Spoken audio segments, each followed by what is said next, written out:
my veins, spilling facts is my quest. I'm breaking the mold, no mainstream appeal. Just a kid with a dream and a heart made of steel. I sift through the data, the left and the right. No bias, no agenda, just seeking the light. They laugh at my setup, my low-res dream, but my words cut deeper than the corporate screen. I guess I'm too raw, too rough, too plain, but I'm spitting my heart, not chasing some game. No corporate leash, no puppet on strings. I'm free in my words, see the truth that I bring. No big channel shine, no glitter, no fakes.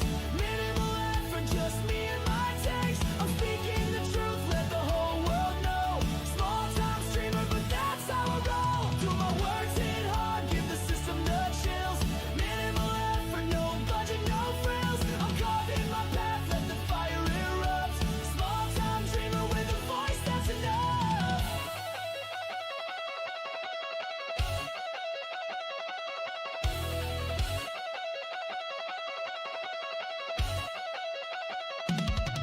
I'm the spark in the dark, the glitch in the code. Carving my lane on this uncharted road. Million subs, no viral fame, but I'm owning the truth and I'm changing the game. I'll scream till my lungs give out, till the signal's dead. Every word that I speak is the blood that I bled.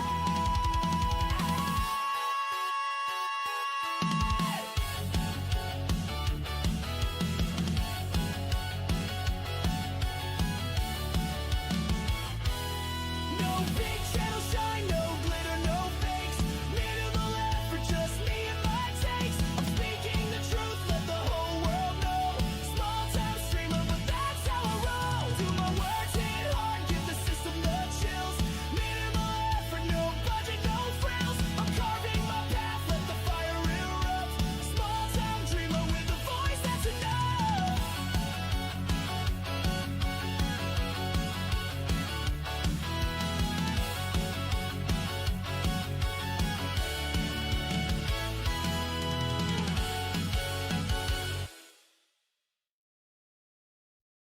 You know what I just remembered? I just remembered that I have to set my chat to all chat or live chat because YouTube sucks ass, pardon my French, and hides messages sometimes if I don't have it set to live chat. Yeah, DB Wild. It is good to have a goal, right? It's good to have a goal, even if that goal is counterproductive or what you would think is counterintuitive. No, man, it's all good. So I'm only half kidding because with the lack of videos on my channel, which is where most of my viewership comes from, live streams, it's hit and miss depending on the topics, depending on the night. Oh, I forgot, I need to have my light on here. Hang on. It's a little better. The less time that I spend making videos, it's crazy. Like when I was covering Pirate Software, had those 2 videos that did very well. I was close to like 12.1 thousand. And the last 2 months of not making videos, it's just been like every day. It hides messages most of the time, even if there's nothing bad in the chat, yeah. Well, I'm also doing super low latency today. So I'm trying to see if that's going to affect the quality of the stream or not, as far as like the actual replayability or the live chat situation. Because I don't know if you remember, people have always been like, oh, you need to have the live chat accessible for your live streams when they when they go to VOD or whatever. It's like I don't turn that off. What happens is YouTube has some sort of AI detection system that will try to determine whether or not your messages are friendly for like all audiences or whatever. Hey, Lugia. So that's not even something I can determine. That's one of those things that YouTube does on its own, which is crazy. Because, like, nobody ever says anything that crazy in the chat. I don't think anybody is that off the wall. Like, I don't know. Find that your chat's the one that seems to hide the most. I feel like YouTube bots are watching your channel. Yeah, well, dude. I think it kind of goes hand in hand with what I was just saying. And I'm not blaming anybody. I'm not even mad at you guys. If somebody once in a while puts something in the chat that might be a little too spicy, whatever. Yeah, at the end of the day, this isn't my job. This is not something that I need to have become like a full-time thing to pay my bills. Otherwise, I may be homeless out on the street. So it's fine. If YouTube wants to jerk me around, if YouTube wants to not notify people when I upload or when I have a live stream or whatever, it is what it is. You know, man, I can't do nothing about it. It's all good. I'm not going to turn into DSP. I almost pulled up some videos, though, of DSP and Asmongold beefing. I guess the two of them have been going at it for a while. I was unaware of this, but apparently that's a thing. Yeah, but I do want to go over a few things real quick here. Some of those fun, feel-good stories. Just when you think the world, that nothing can go right and everything sucks, everything's miserable and awful, good things do happen once in a while. So, somebody that I have no use for, no love for, and if he would just get, you know, thrown in jail or have to work at McDonald's, lose all of his daddy's money. No, I'm not talking about Hassan, although that would also be great. Jack Doherty. I don't know if you guys know who Jack Doherty is, but we'll talk about him in just a second here. Working 5 hours, Patriot. Go to bed, man. Go to sleep. Just because I put on Discord that I'm streaming doesn't mean you have to show up. And I know you want to support, and I appreciate that, and that's great. But for example, Geeks and Gamers or Nerdrotics chats are often filled with all sorts of colorful language, and these go through just fine. Here, even trying to mimic certain words and the chat gets erased. That could have something to do with the fact that they're bigger channels. Background noise. So I'll take that. Nice background noise. I can live with that. No, I'm not trying to waste too much time figuring out what over the last 2 years I've done to make YouTube either mad at me or suppress the channel. I don't care. It is what it is. It's whatever. So at this point now, I'm just happy that I got a freaking video recorded. It's nothing fancy. I'm not going to do any editing to it. It's just literally a video talking about Ubisoft. It's an 8-minute video. I'm going to upload it in the morning or tonight for tomorrow morning's, whatever. And it's great. It's one of those things where it's like, I'm happy to just finally put out a video, even if it's not like anything profound. It's just trying to get myself back into the swing of things, trying to get myself back into a routine. This morning at work, I recorded a freaking video for my secondary channel talking about Cynthia Erivo and Ariana Grande and all the crazy shit that the two of them have been doing. And I got through the entire video, was pretty happy with, my commentary on it. I played it back and listened to it to go, edit it through my video editor. And all of a sudden, I'm looking at the audio tab, and there's no sound. So for whatever reason, when I tested the microphone before the video got recorded, it was working just fine. Recorded it, it didn't pick up the microphone, so I had to start from scratch. Don't sell yourself short. I'm up for you. Take that how you want. Don't sell myself short. I see what you did there. Yeah, Jack Doherty was hanging around with 6ix9ine, and while he was hanging out with Mr. 6ix9ine, I guess somebody broke into 6ix9ine's house and held his mother at gunpoint or something. I don't know. Yo, Avernum, I feel like I just saw you, man. Over across the way over on Leon's stream earlier today. Dude, I didn't even realize he was streaming today. I was so busy today, like with work and shit, I didn't even know. Oh, God. Yeah, dude, that's where I put the some other crap category on there. And I know people have mixed feelings on Kingdom Come Deliverance too, and I'm okay with that. I think technically as a game, if you're just treating it as a game, like with the functionality of what the game does and the amount of work and time put into it, I could see somebody making an argument for KCD 2. I think Expedition 33 definitely like clears it, no problem. But yeah, I mean, Death Stranding 2 would be very interesting because Jeff Keighley is kind of a pony. He's a massive PlayStation shill. So that'll be interesting to see. Kojima Dick Rider, good way to put it. But I don't know. I think Expedition 33's got it. We'll get into that in a little bit here. So what I was talking about, though, was this complete and utter retard. And to be honest, people have said he looks like he's got fetal alcohol syndrome. I think based on the shape of his face, that is pretty apt. It's a pretty spot-on description. If you don't know who this guy is, here's the TLDR. Here's the very short version. Jack Doherty is an IRL streamer who, as far as I know, he came from money. Correct me if I'm wrong, but he's like 23 years old. He has done things where he's been on his phone in his sports cars and crashed his cars. He has done all sorts of shit where he tries to instigate fights with people in public. He's got this gigantic big black bodyguard of his that protects him when he pisses people off. And so a lot of his content was just trying to farm outrage from people that he ran into in public and then have his bodyguard protect him when shit hit the fan. So he finally got into a situation where he got arrested. He looks nothing like Bella Ramsey. She has fetal alcohol syndrome, no doubt. I feel like he's got a touch of it himself. It was published by Sony. What are we talking about? Death Stranding 2. When it comes to story, I hate to say, but Expedition 33 came out ahead. No, Patriot, I agree with you there. Case in point, I actually got heavily invested in Expedition 33, and I'm damn near the end of it. Whereas KCD 2, I played for like 10 hours, and I just kind of petered out, you know? Considering how people accused them of paying off last year's Astrobot win. Yeah. That's true, yeah. I didn't even think about that. I didn't realize Astrobot won Game of the Year last year. I forgot about that. That's already been a whole year? Holy crap. Dude, time is flying by, man. All right, so it says Jack Doherty is facing up to 7 years in prison if convicted on the drug charge and resisting arrest. Now, I don't think he's actually going to spend that much time. Nobody wants to hear what you wear while playing KCD2. You don't know that. They might. So here is the video from this retard getting himself arrested, okay? And of course it says here from Duty Beard, Jack Doherty getting arrested means the world is healing. He's rich people don't go to jail. But here's the thing. I mean, he's already been arrested. He's already gone to jail. The question is, will he actually serve time in prison? I hope so. I really freaking hope so. So here you go. Jack Doherty getting arrested. What? No. I got it. I'm good. I got it. Hey, yo, you don't want to go neither. Back up. I'm just saying I got it. Back up. Don't worry about it. Back up.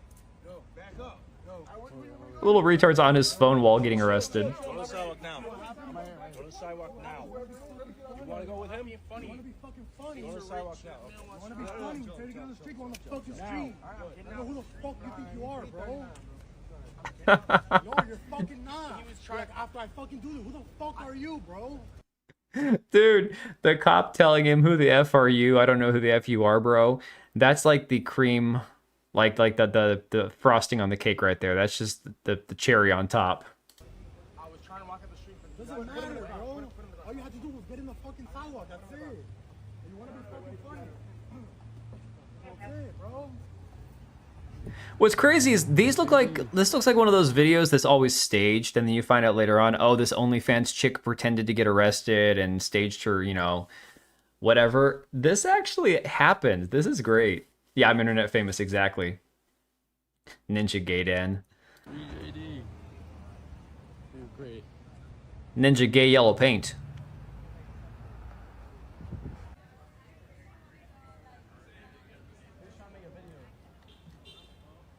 This is what happens. This is what happens when you have idiot kids, especially raised nowadays on the internet, where they have too much money, no common sense. Nobody ever gave them any boundaries. No parent ever told them, no, you can't do that, you shouldn't do that. And this is that F around find out moment. So it says Moist Critical dropped a video about his arrest. I haven't actually watched this yet. Everything gotta be some goddamn content, man. what? No. If that doesn't put a smile on your face, nothing will. That would make even the Grinch's heart grow 3 sizes, seeing that arrest footage there. The officer repeating, who the fuck are you, right to Jack Dorky's little face there. I know that was soul-crushing. That was a dagger. That was a wooden stake through the vampire's heart, hearing the officer just bitch on him like that in the arrest footage. But yeah, anyway, Sack Dorky here, 22, which, by the way, what a brutal existence being 22 years old and looking like that. Yeah, he's not even 23. He's 22 years old. Looks like a little overgrown toddler. The best way to show someone. Oh, man. It is like this. That is tangible thing nuts. that you can point to and say, "Hey, man, I love you. This many dollars worth."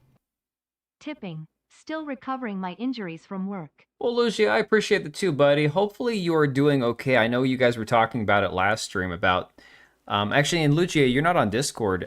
They were talking about this too. Red Merlin hasn't been around a while on a stream.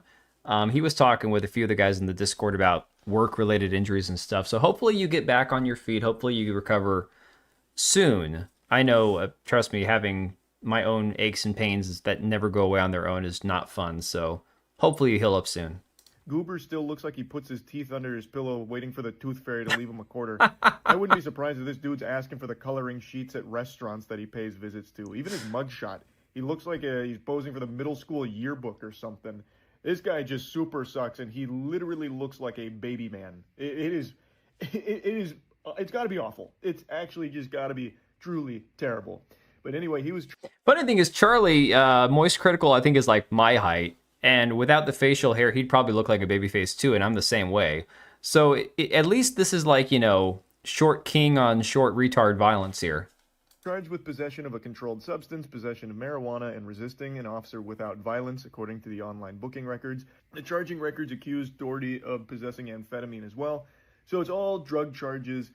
I haven't passed the bar, so I don't know how serious all of this is. All I'm saying is I think we can pump these numbers up a little bit here, get some more charges on the books here.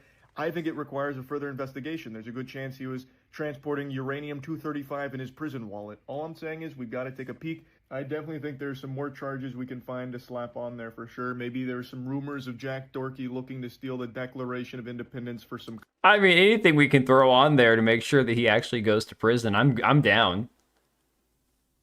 Couldn't work last week. Oh, I'm sorry, dude. That sucks. Yeah. Get healthy. Do whatever you got to do. Rest up while you can, and then just get back and hit it hard. That's kind of the way it goes. I'm in the middle of one of those crazy busy work weeks where in a couple weeks after Thanksgiving, like 2 weeks after Thanksgiving, Christmas season kind of gets a little busier for me, but my really busy time kind of comes to an end again until like spring next year. So this stream is how I found out it was Monday. Oh, Oblivion, one of those weeks, huh? If I shave, then I can't buy booze. Dude, Avernum, I am the same way. So if I don't have any facial hair, I will get carded no matter where I go, no matter how many gray hairs I have on my head, no matter if I have all my kids with me and I've got my giant ass son who's bigger than I am now. It's like, if I have all them with me and I shaved, I'm still going to get carded. If I go out in public like this, ain't nobody carding me. Like, never. Never, ever, ever. Well, Oblivion, hopefully you're doing all right. Hopefully it's not a matter of like a very long weekend bender hangover or whatnot. So, all right, here's another fun one. It's always fun to dump on Bungie. Bungie doesn't have a game this year that's going to be getting Game of the Year, that's for sure. I don't think Bungie's winning any awards anytime soon. Bungie settles their plagiarism lawsuit with the writer who accused the studio of stealing elements of Destiny 2's story. Bungie has settled a copyright lawsuit with writer Matthew Martineau after he alleged the studio had used elements of his work in Destiny 2, including its Red War plot and Curse of Osiris expansion. Mind you, they still have Marathon slated to come out next year, I believe in March or May, and no word yet on the art that they stole for that game and if there's any compensation or lawsuits going on with the artist who they stole it from. So that'll be very interesting to see. Needless to say, those didn't end well. Restraining orders are a pain. I mean, but you just got to live your truth, man. You got to do what you got to do. All right, next up here. Oh, here's a fun one. Okay, here's a fun one. And we watched Kata's little 50-second video here, guys. There's a little bit of context we got to add to it because there's another 2-minute clip from Asmongold as well. Geekazu, good morning. Oh, that makes me think I want my coffee right now, but I gotta wait. What time is it? 9:50. I gotta wait like 10 hours to have coffee. 12 hours maybe. No, 10 hours. Yeah, I'll be up in time for that. I'm already looking forward to my coffee tomorrow. So there was this thing that was going around online, guys, from the, after we watch Kata's little, yes, he is. Yeah. This Indie Game Awards. So while we have all this conversation about the Game of the Year and the Game Awards and all this kind of stuff, there's also the Indie Game Awards going on. 99.9% of these games I had never heard of. Then they had Expedition 33 on the list, and I'm like, okay, so they have one indie game that anybody might have actually heard of and a bunch of really random stuff. So they have the South African Indie Game Awards, okay? Now, obviously, it's weird to be like, well, we have the Australian Game Awards, we have the South African Game Awards, we have the, East German, or it doesn't make any sense. It's like, why can't you just base a game on its own merit? Why can't you say, hey, we're going to vote for the best game. We don't care who the person, what the color of their skin was, what their ideology was. We're just going to go, we have game awards for indie games. The best game wins. No, they have them broken up into like region based on where they're from. So this one happens to be the South African Indie Game Awards, okay? So here you go. What are we doing here? Why do we continue to do this? Why do you feel this special need that once you see somebody that is black, that you need to try to segregate them to give them their own special little pity award? So I actually messaged Kata after this video, and I kind of talked to him about some of the details. Yeah, so his thing was, he's like, you know, you've got these titles on here, and just because the person's black, you're going to single them out and go, well, you have to have your own award because you're black. But it's a little more complicated than that. Actually, I kind of suspected this with being South African, but we'll talk about that in a minute. An indie game is an indie game. It doesn't matter if it comes from Africa, Australia, the UK, Mexico, the United States. It doesn't matter. It's a fucking indie game. But these people love to virtue signal so bad that they have to literally segregate you in order to say, hey, look at us. Look at us. We're showing attention to the niggas. Hey, niggas, look at us. It's so fucking annoying. And look at these nominations. Get the Milk? Finding Father? What the fuck? These don't look real. This whole segment doesn't look real. You know what it looks like? It looks like a joke that I would make. And so he's not wrong with it being the word African, Get the Milk, Finding Father. You've got this one, I Kill Ya, which is basically it's a, I looked it up, it's an indie game where you're a retired hitman who does like interior decorating. And I mean, these are all really rough indie games, right? The thing is, the two that are kind of odd titled, Get the Milk and Finding Father, I looked into these games, and Get the Milk is done by a guy who's an animator. He's a cartoonist. He's done like things on Nickelodeon. He's been around for a while, and he's a white guy. He's a white South African, okay? So I mentioned that to Kata, and he's like, well, I think that makes it worse then. And I'm like, well, okay, so he's got this series of games. Get the Sugar, Get the Milk. I mean, they look retarded. Don't get me wrong. I'm not defending the guy or his games. They look stupid to me. I would never play them. The animation looks terrible. In fact, give me a second. I'm gonna bring this up for you guys so you guys can see what Get the Milk looks like for yourself. Maybe I'm just too hard on it. Maybe you guys would actually enjoy something like this. But for me personally, yeah. For me personally, this is not something I would play. You are brewed, and there's only one thing standing between you and the perfect cup of coffee. We ran out of milk 3 business days ago. Time to go on a milk mission. It's time to get the milk.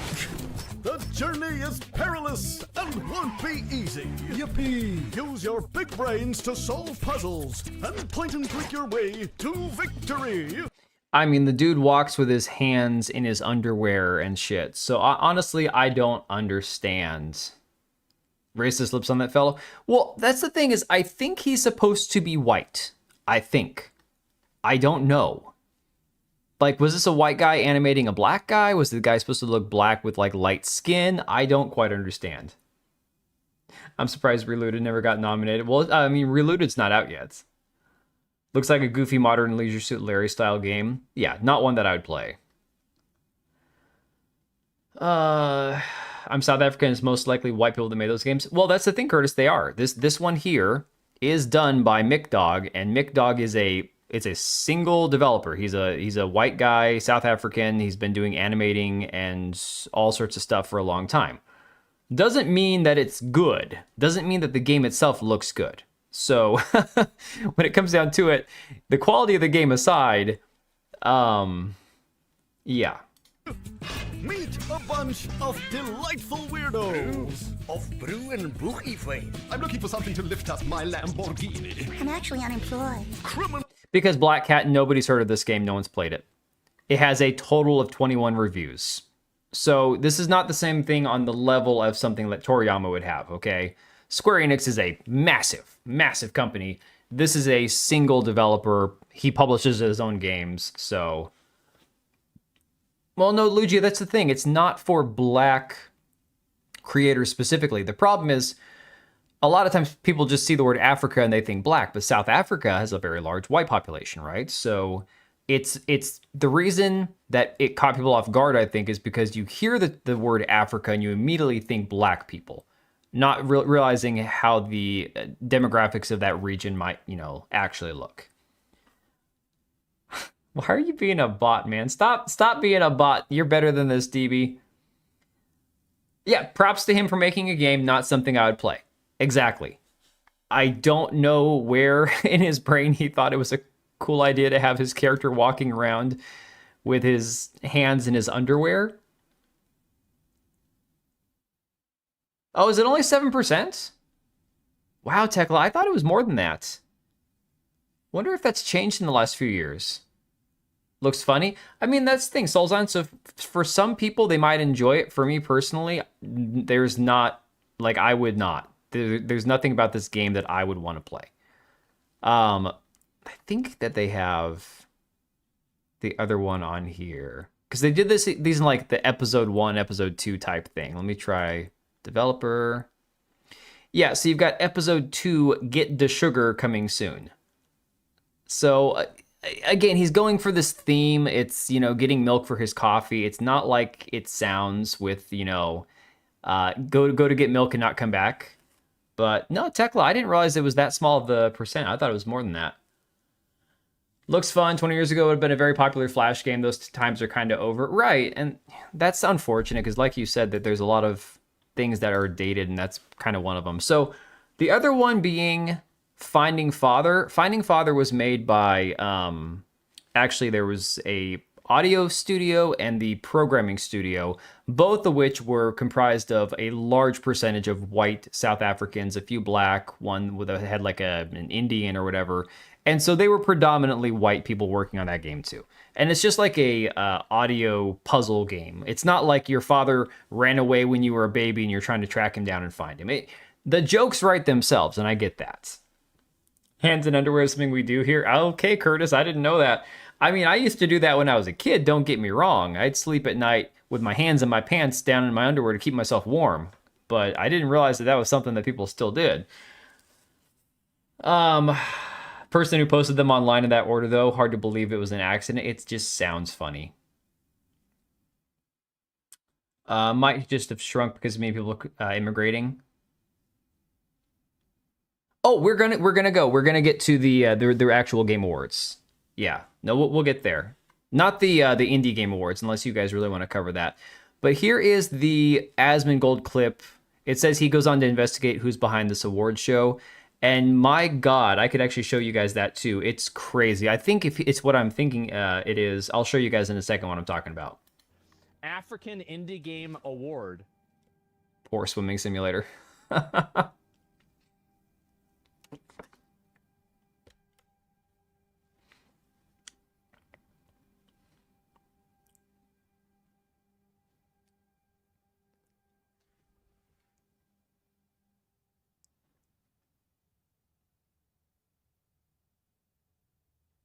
This right here, this blank stare he had, this is how I felt watching videos of Cynthia Erivo and Ariana Grande earlier from my other video I made.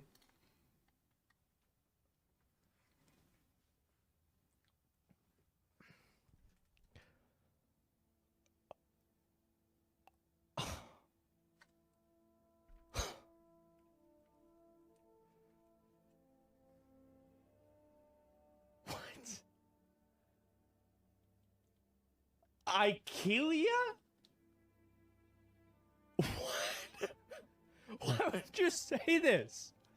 Like, I don't... Is this like a rogue dev?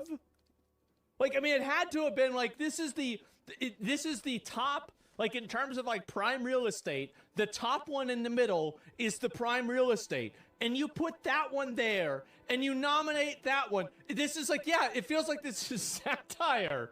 Get the milk? Who was that person that attacked the actress in the video that I posted earlier? So it's a random dude who looks like a chick. I swear to God, it looks like a transgender person. I don't know if like male to female or female to male. But the dude, person, thing, creature, apparently has jumped up on the stage with Katy Perry and The Weeknd and crashed one of the stages at the Olympics. So it's some random person who's made their social media career, I guess you could call it, out of basically crashing the stage. They're apparently going to prison for 9 days. So hopefully Jack Doherty goes longer than that. We'll see.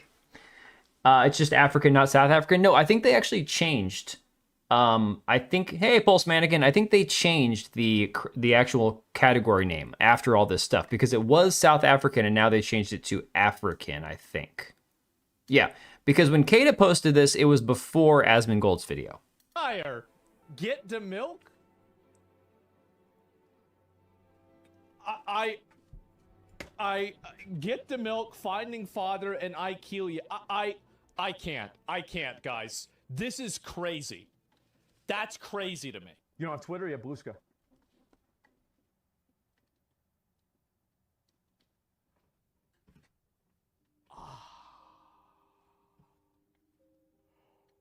Oh. So these are the guys that cooked up. You guys are the ones that are cooking this up, doing this. Maybe you didn't do the list, but you're at least up here talking about it. You guys. I want to go back here to this part when he first scrolls down. Guys. Hang on. This is crazy.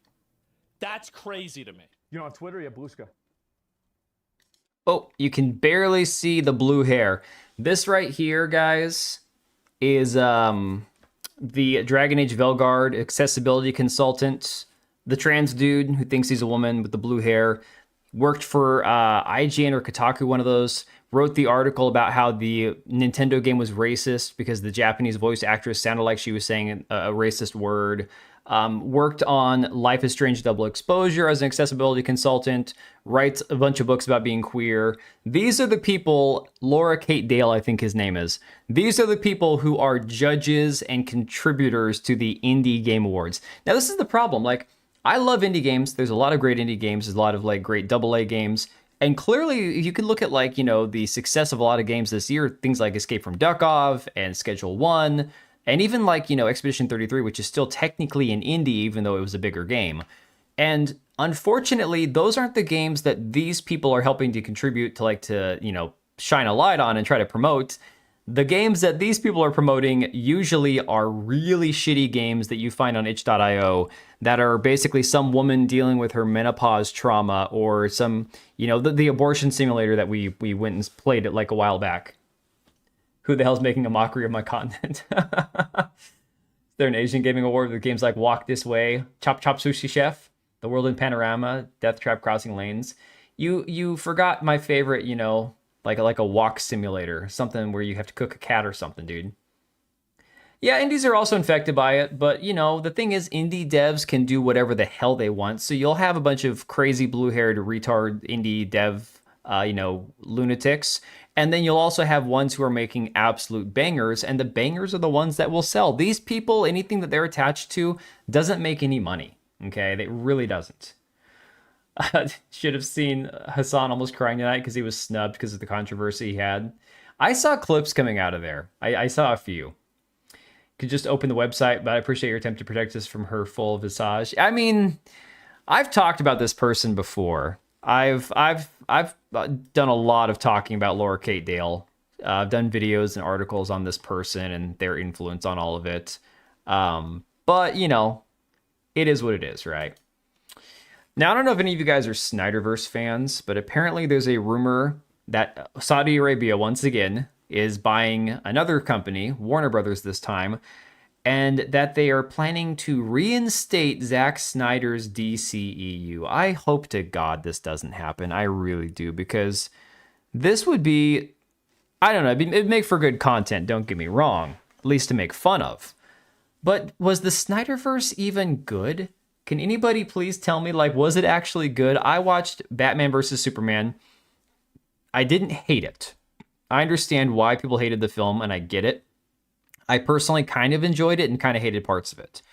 But then there was the Justice League movie, which I didn't watch. Didn't watch Aquaman. Oh, hey, Burbs, you want to come in? Hang on, bud. Let me let the dog in.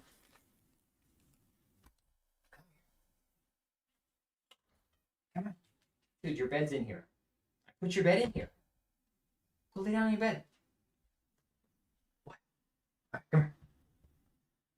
Yeah, there's not many. I didn't watch the Wonder Woman movies. I didn't watch The Flash. I didn't watch shit from the DCEU at all.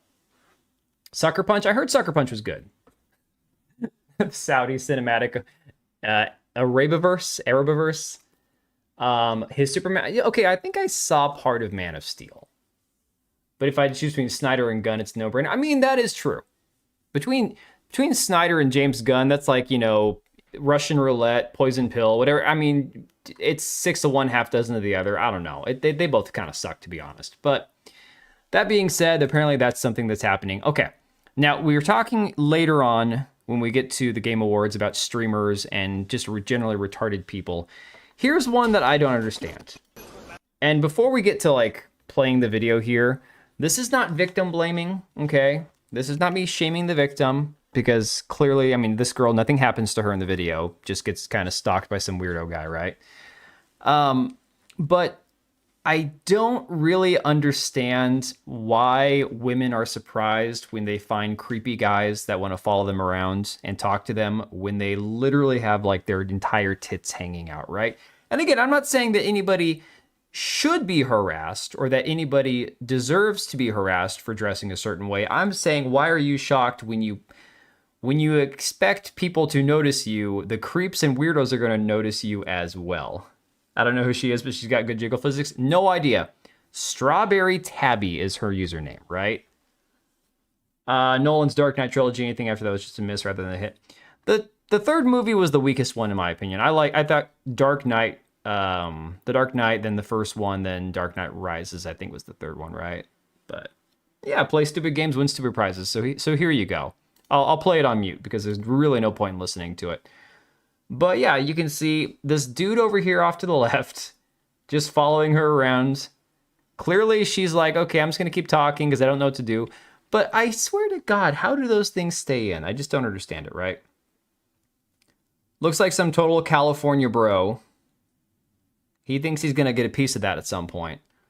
And then she walks away, and I think right about here. No, hang on. Right back here, he's just hanging around, trying to figure out how to come back over there and talk to her.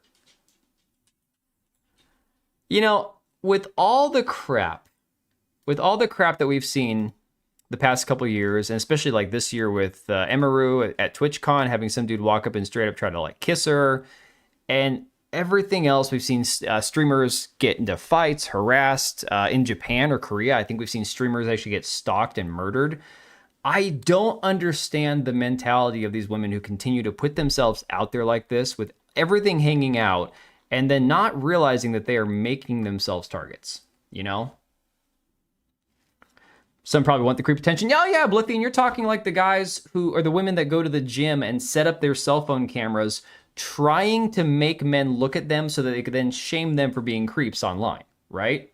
That's the thing, you know, these women try to thirst trap guys where they get them to notice them finally at the gym because they're sticking their ass in their face, and the split second the guy looks their way, they're like, oh, look at this creep. Society as a whole needs to tell women to stop their nonsense. Yeah, but Black Cat, they're never going to listen. They're never going to listen. My brain wasn't developed when the third movie came out, so that also added to my enjoyment of it. I mean, hey, Vernum, I don't remember hating the third movie. I just didn't like it that much. Happens every night at any club in every country. Exactly, Geek. It's normal. Half-naked, sleazy, kind of slutty dressed girl goes out in public, gets attention from guys she doesn't want attention from. The cycle repeats itself, right? Comes from a cosplay show of some kind, and despite her skimpy outfit, it's meant to be a fairly safe environment. True. And like I said, DB, I'm not saying that she specifically deserves to be harassed or anything like that. You know, I'm saying is the reality is, unfortunately, people like me, I would never go do that. But there are lots of creeps out there who don't care. Yeah, douche is gonna douche, exactly. So, I don't know. It's like every day I scroll on Twitter, there's some streamer getting harassed for X, Y, or Z reason. I'm like, why don't we stop doing the IRL streaming stuff? Why don't we stop doing these conventions where people go and get sexually harassed or assaulted? Let's just quit. Let's just stop, you know? I know a block in Yulberg where they'll jump you when you walk around dressing up like that. So Blithian, he's like Benjamin Button. He was getting younger as the movies were coming out. So he actually watched them, you know, get as an older man getting younger and younger as he progressed through the trilogy. So here's a fun one. GameStop apparently has announced a trade anything day where you can trade in almost anything for store credit. Says there's a long list of exclusions. Oh my God. Been waiting years to cash in these bad boys. What are these? Sneak King? What is that? Sheik King Sneak? I don't even know what this is. Looks like some AI shit. Holy crap. As I am right now, I wish I was only just a fetus in 2012. No, but then you'd be like my kids. You'd be a Gen Alpha growing up in this retarded world. You wouldn't want that. Trust me. It's bad out there, okay? Oh, here we're going to get some fun ones. Trade in thousands of things and walk away with a whopping $12 in store credit. Yeah, and what good is that store credit going to get you when they don't sell physical games, you know? With your current memories? Yeah. So, Nintendo has finally released some still shots from the Legend of Zelda live action movie. Now, I'm going to go on record saying the movie might not suck. When it comes out in 2 years in May, it might not suck. However, I am fully confident that this movie they'll look back and say, we should have made this animated. This should have been computer generated. This shouldn't have been live action, right? Could buy Bitcoin at $1 a baby. Oh my God. Don't get me started, dude. The freaking lottery, the Mega Millions was like $980 million the other day. And one person in Georgia won. I'm like, you would never be able to spend that much money. Zelda looks manlier than Link. Hey now, Link has to look girly, and I have no problem with the Zelda actress. I think she's pretty. I think that this is going to be good casting. The only thing I'm worried about is the way it's portrayed. You know, Nintendo's compromised. Well, yeah, Nintendo of America is 100% compromised. There's no question there. And Japan, it's just a matter of time. My issue entirely is with the fact that just like how anime doesn't work so well in live action, there are certain things, especially with characters like Legend of Zelda characters like Link and Ganon and Zelda, where it needs to be animated. You know? She's going to have more airtime than Link. Worry most about the writing than the acting. I worry most about how the costumes are going to look. There are so many things that I have watched where they are big budget films or big budget shows, but the costuming, look at all of the Witcher spin-off stuff. Look at that Rats series that was turned into a single standalone movie. The costumes look like shit, okay? And The Witcher, Netflix has spent plenty of money on that, but the costumes look terrible, all right?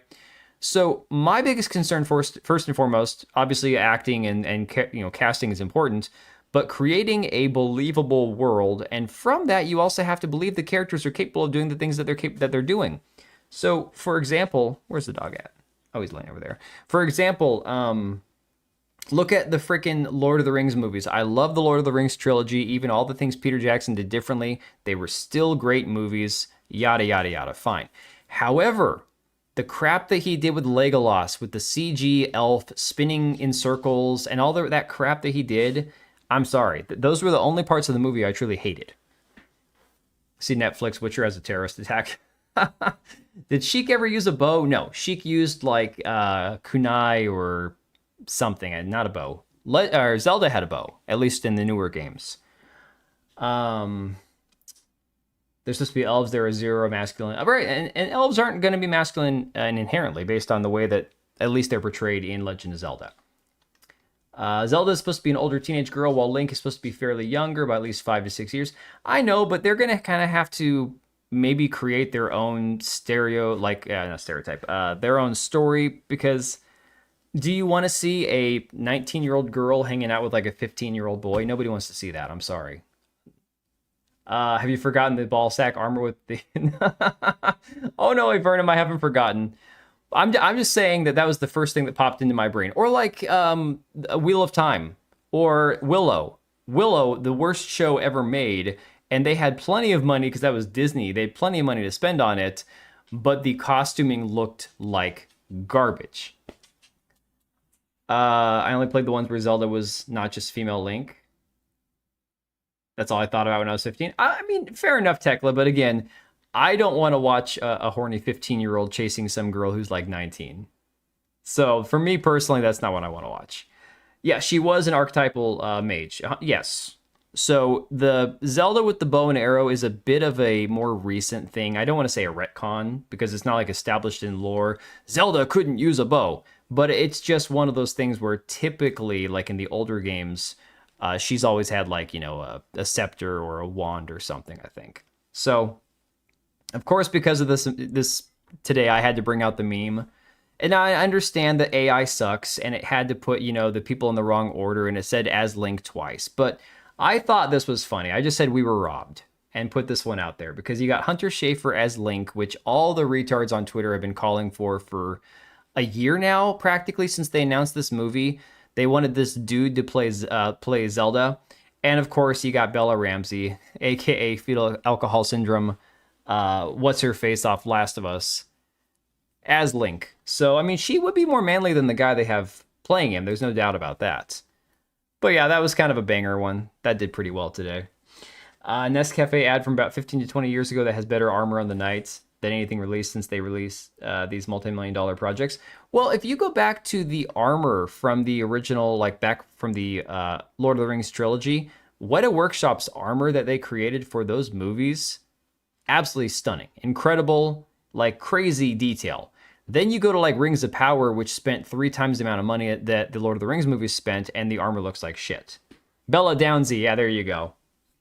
So again, to my point, today you had this person here, 1.7 thousand likes at the time. God only knows now if there's more. There probably are. 2.1 thousand likes, 45,000 views. This person saying, you bitches just couldn't handle it, with Hunter Schafer as, of course, playing Zelda. POV, you've never played a Zelda game in your life. No, these people probably think that Zelda is Link. So, oh man, Bella Ramsey, that's a mistake in every imaginable way. Lawyers apparently have contacted the fan-made Concord servers, and now I guess they're threatening legal action against them. So if you guys haven't heard about this, there were some apparent fans who decided to create fan servers of Concord so people could actually play it. Why, I don't know, but hey, more power to them, I guess. And Sony has reached out and they are, I guess, threatening a lawsuit. Her mom probably thought the same, oh god. Back in the day, I loved the TV shows Xena, Hercules, and Mortal Kombat. They all had awesome costume design. Wait, was Mortal Kombat a show? I thought it was just a couple of movies. Yeah, host the servers in Russia. There you go. Problem solved, right? Mortal Kombat. I remember the movies like back in the late 80s, early 90s, whenever those came out, but I don't remember a TV show. Dude, there were so many crazy off-the-wall TV shows back when I was a kid that nobody's even heard of. There was an old TV show? That's crazy. Pretty slick for its time. Why is it that we had the best stuff back then? And I get it. Sometimes you go back and watch it and it doesn't age very well. But in general, we had some pretty cool stuff back when I was a kid. All right, what else we got here? Oh, Cage, although I think he probably passed out before the stream started. He sent this on Discord. Subnautica 2 publisher Krafton is allegedly looking to ChatGPT to figure out how to not pay a $250 million bonus. Guys, I have not paid attention to any of this. I know nothing about this. I like Xena more than Hercules. I just like the show. Well, didn't they make Xena a lesbian in the show? Like, wasn't she only into women? I don't know. I watched both of them, like, sparingly as a kid. I didn't watch a whole lot of them. But I think she was gay, if I'm not mistaken, on the show. That could be why guys liked her. I don't know. Let me see here. Blonde chick was definitely a lesbian. I thought Xena was a lesbian. Was she bisexual, maybe? I don't know. Let me see here. They're being sued by 3 ex-leads of the game, developer of the game Unknown Worlds, also suing this trio of developers in kind. This all came about because Krafton delayed Subnautica 2, a decision that meant Unknown Worlds wouldn't get a $250 million bonus. And it seems that the publisher even asked ever-reliable ChatGPT for advice on how they could avoid doing just that. Oh my god. Mortal Kombat Conquest. Oh, interesting. I don't want to look at trans freaks on a screen. Seeing someone at the grocery store is enough. I mean, Tekla, fair enough. Here's the thing, and I've said this for a while now. Anytime people are like, oh, all of you anti-woke people are, against free speech because you claim that you love free speech, but you don't want to see this or that. It's like, here's the thing. You can make whatever shows and games you want. You can enjoy and play whatever shows and games you want. I personally don't want to play somebody who's openly, blatantly homosexual or gay or trans or ugly or hideous or whatever. I don't see a reason to, because it's fantasy, it's make-believe. I don't want to waste my time, the little bit of time that I have, playing somebody who I have to look at and go, God, that person's hideous, right? They had the perfect Ellie for Last of Us, and then Elliot Page transitioned to be a very sad-looking man instead. Well, I mean, the girl that played Abby should have played Ellie, right? That was a big conversation, piece, was that the girl that plays Ellie or Abby in season 2 was actually going to be cast as Ellie if they hadn't gotten Bella Ramsey. Yeah, they expect nepotism for their message to guarantee success, right? I remember some of the crossover over episodes. There was a newer show of short episodes called Mortal Kombat Legacy that ran for a couple years on HBO. Dude, I didn't know any of that. That's nuts. I couldn't care less about the Subnautica devs after Below Zero. The whole franchise started as a project to flesh out the main natural selection universe and not Krafton effed it all up now. I don't know. Dude, I never played any of these games. Comes from a copy of a pre-trial briefing seen by Kotaku that was filed on behalf of the 3X leads. Unknown founders Charles Cleveland, Adam Max McGuire, and Edward Ted Gill. The group's filing claims that Krafton terminated the founders and seized control of Unknown Worlds in order to avoid the earnout. I mean, yeah, if they could avoid paying $250 million, why wouldn't you, right? Smoking Gun documents show that Krafton was looking for ways to cancel the earnout and that its secret Project X was designed to either make a deal on the earnout or execute a takeover. When the founders would not agree to Krafton's demands related to the earnout, Krafton decided a takeover would be the easier route. A snippet of what appears to be a conversation between Krafton CEO Kim Chang-han and head of global operations Richard Yoon, with the latter making direct reference to enacting a takeover. Huh. To try to figure out a way to not have to pay the $250 million payout, they turned to ChatGPT for help, while the filing explaining that Kim turned to artificial intelligence to help him brainstorm ways to avoid paying the earnout. ChatGPT likewise advised that it would be difficult to cancel the earnout. Oh my god. People are actually using ChatGPT for like legal advice now. Holy crap, we are cooked. That is just insane. Hey, Empress. Schaefer Shafter looks like shit. That's my freedom to say it. Oh, Hunter Schaefer. Yeah. Oh, Hunter Schaefer. Okay, everybody has used this one camera angle of Hunter Schaefer. They have used this photo over and over and over again to try their hardest to say, oh, Hunter Schaefer looks just like Zelda. They should have cast Hunter Schaefer as Zelda. Look up any other image of Hunter Schaefer from any other role that he's been in or any other angle that he doesn't have like all the right makeup and contour and the highlights in the hair and the light and stuff on him. He's an ugly dude. LARPing as a woman, okay? But people have done this where they think that this one photo can prove that he should have gotten the role as Zelda. It's like, yeah, no. Let me see. Hightail. I saw something about that they bought themselves back from Epic. What exactly is Hightail? I feel like retarded for not knowing this. What is Hightail? Oh, it's a video game. Okay. Oh, it looks like Minecraft. Procedurally generated world full of dungeon secrets and a variety of creatures. Okay, hang on. Let me look this up because I hadn't heard anything about this. A better looking Minecraft. Talk about the Metroid Prime 4 NPC controversy. You know, Lugia, I had that brought up. Kerbrutus had a post with the video of like 2-minute video of it. That one photo looks perfect, not very objective, right? I don't really have any feelings at all about Metroid Prime 4. I just don't really, I don't know. So from the Hightail website, it says Hightail is saved. New and exciting chapter for Hightail begins today. We are thrilled to announce that we have acquired Hightail from Riot Games. While it didn't make sense for them to continue developing it in its existing form, they ultimately wanted what's best for players, and that's for us to eventually play a revised version of the game. We are grateful to Riot Games for making this possible. So this is a game that's never been out yet, right? This is a game that never actually came out. Over the past few weeks, we have rehired more than 30 developers who know this game inside and out, with additional returns expected in the coming days. Together, we're going back to the original vision for Hightail. We are fully independent and personally committed to funding Hightail for the next 10 years. Transactions like this are rare in the games industry. Thank you to everyone for keeping hope alive. Hightail is saved, from founder Simon Collins Laflamme, founder of Hypixel. Interesting. It's written in a real language and not F and Java with proper mod support. Oh, was this something that Notch was attached to? They can actually make it. It should be pretty fun if they don't make it a cash shop money pit. Well, that's the unfortunate side, right?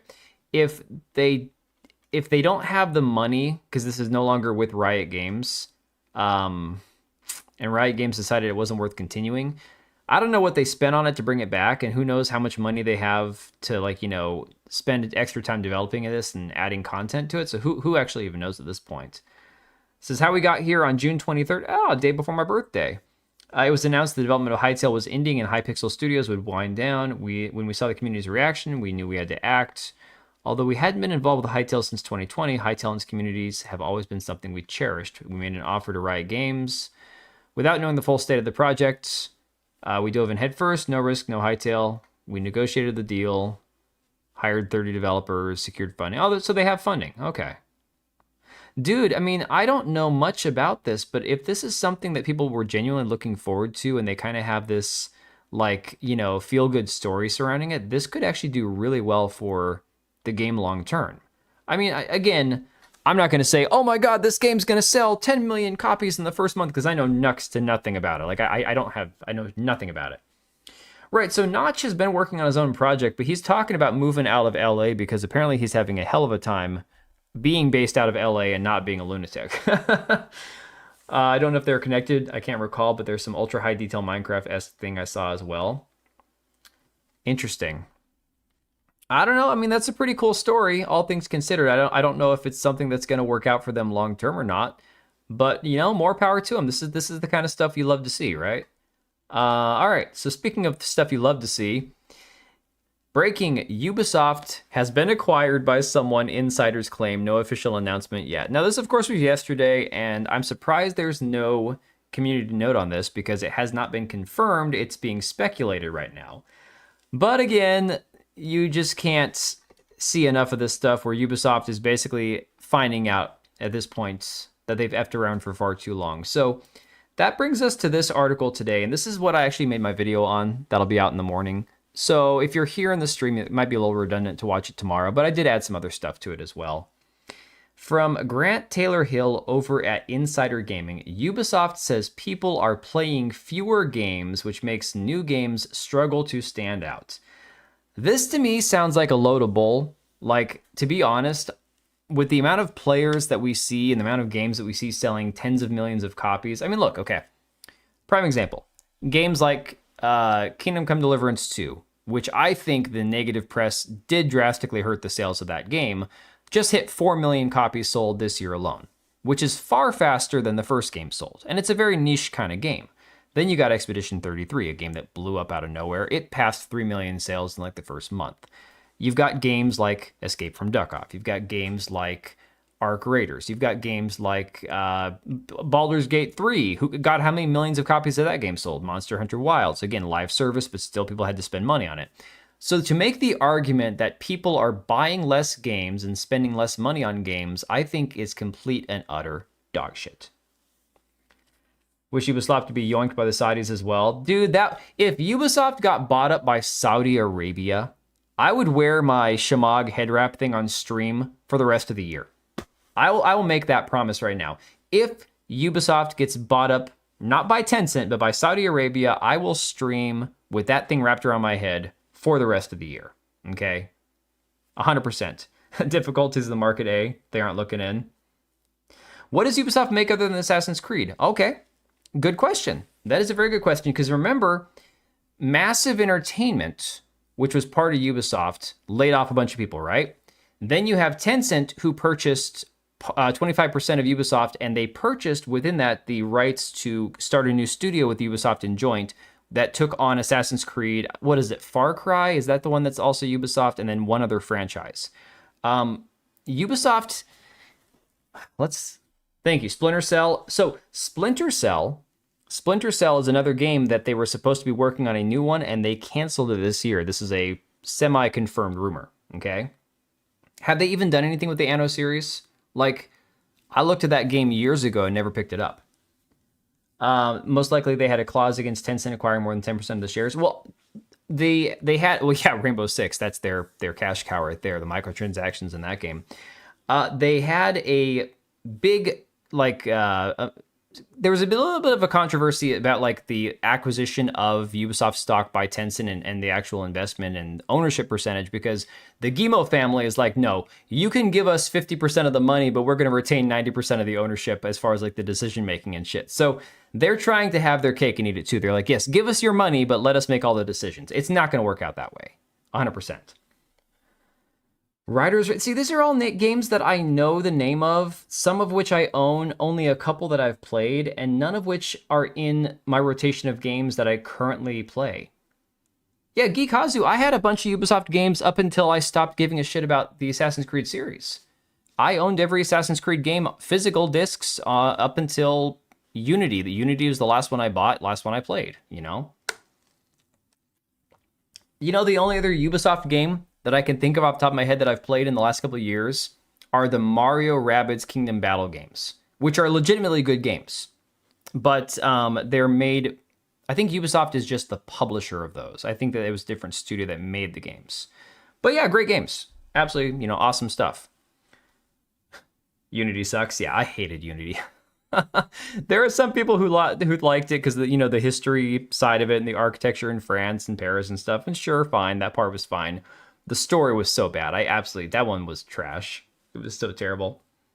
Ubisoft should bring back Rayman. I haven't played Rayman in so many years.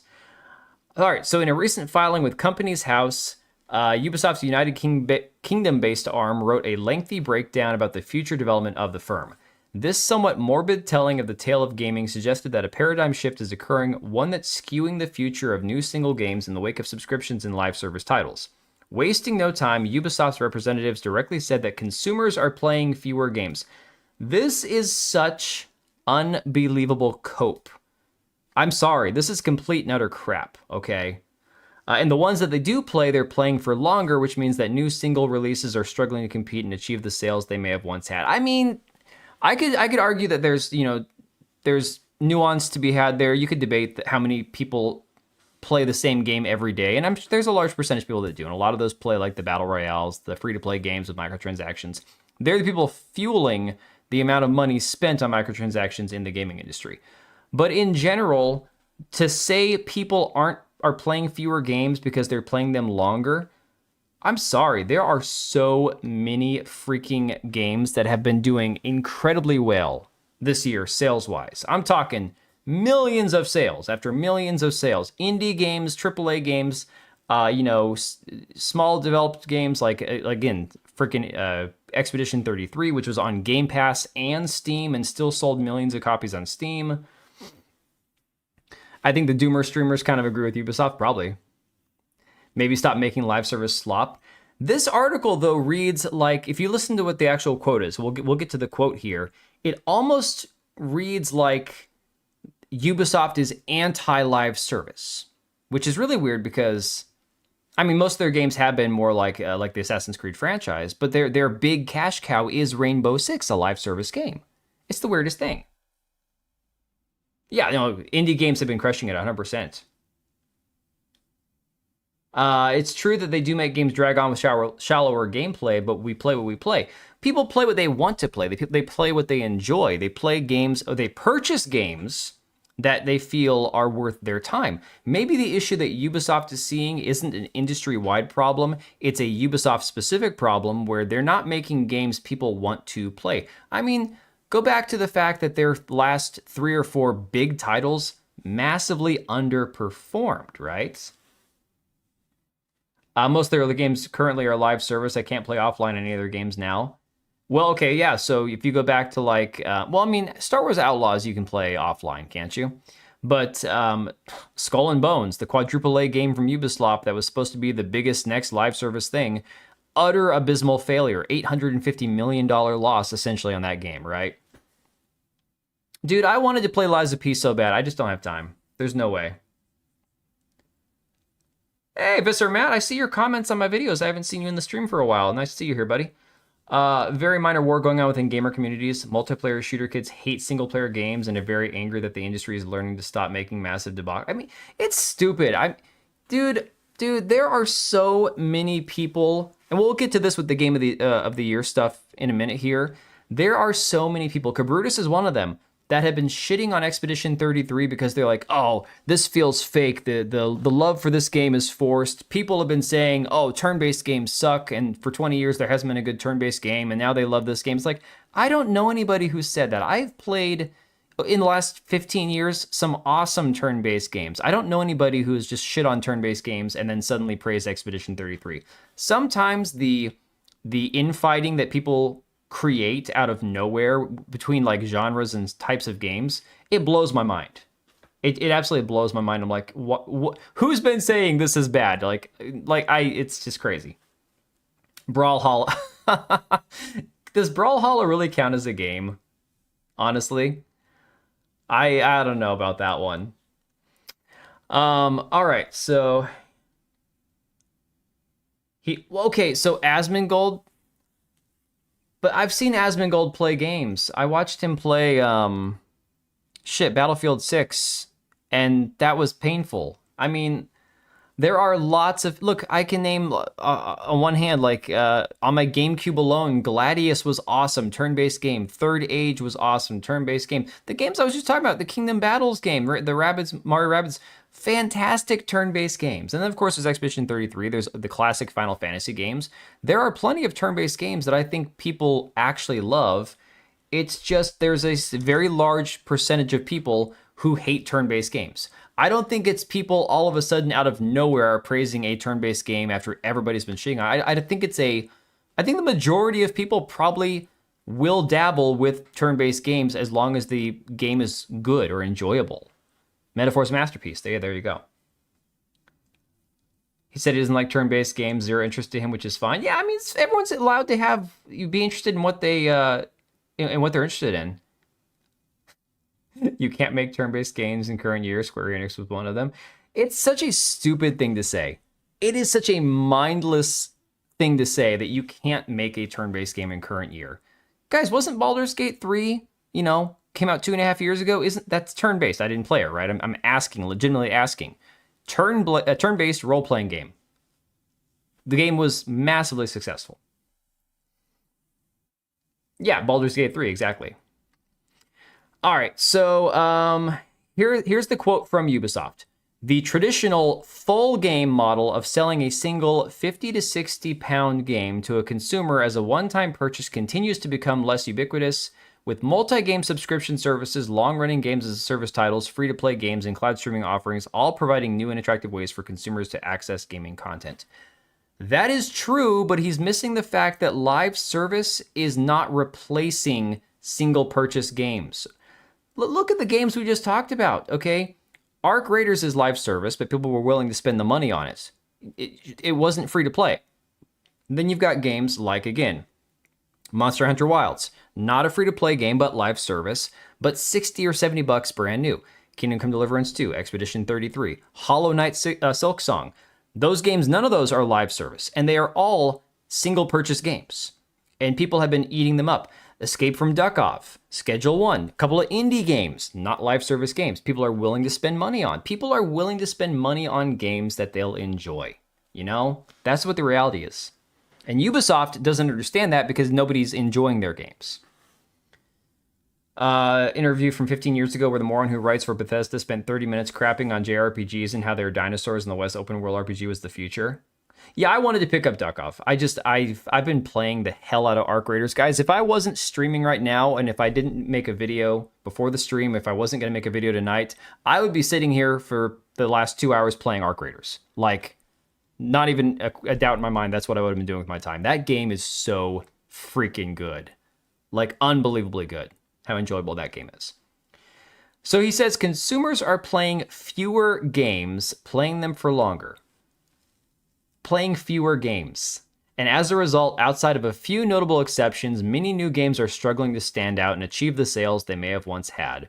While the market is more volatile, that is true, and the potential for any specific title less predictable as a result. That is all true. You know what is predictable? Make a good game and it will sell.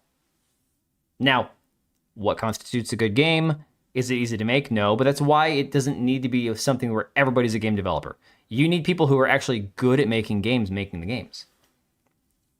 Oh, dude, everything about Arc Raiders is good. The only thing that sucks about the game, The character faces suck. They look like a bunch of like modern audience slop. And the type A, type B body shit, I'm so sick and tired of seeing that. But I was talking to my wife about it. I'm like, the thing is, just like anything else in life, you can still have something that's incredible with a few things that are a drawback that you go, yeah, this is annoying, this is dumb, I don't like that, but the rest of it is fantastic, right? Yeah, the stock price ain't doing so well for them, right? Yeah, so the article here goes on to say Ubisoft isn't wrong. To agree with Ubisoft on this, I'm sorry, Ubisoft is half wrong, I would say. People are falling in love with live service games and sticking with them, sometimes relying on them for years to deliver on their gaming interests. Titles like Fortnite reshaped how the gaming world works, and that operating model is being mirrored by plenty of other titles. But we've seen lots of live service fail.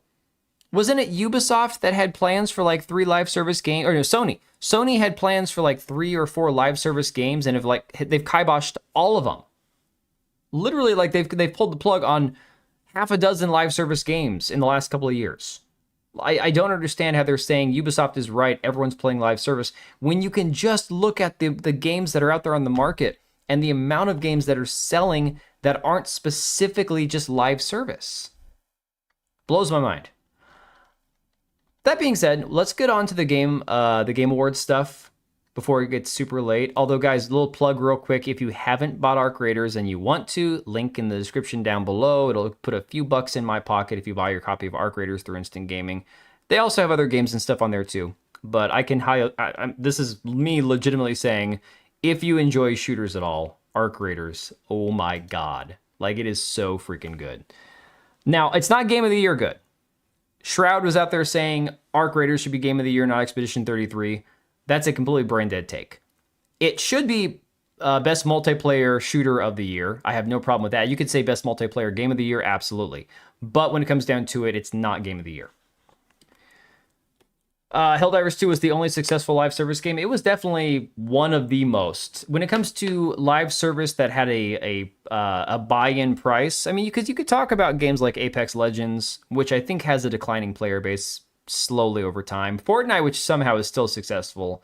And games like Call of Duty, which are definitely seeing less and less players coming back to the franchise. But for games where you had to buy in to the multiplayer live service experience, yeah, Helldivers 2, really, they set the bar like way up here. Like crazy high. The West thought they had the gaming universe solved. It's why things are so stagnant, even if you remove the moron gaming journalists. Yeah. Yeah, and people love Deep Rock Galactic too. That was another one that was definitely a huge one. Yeah, you can only cut a pie so many ways. Exactly. But, I mean, to be fair, Oblivion, I can sit here and rag on these studios' obsession with making live service games, till I'm blue in the face.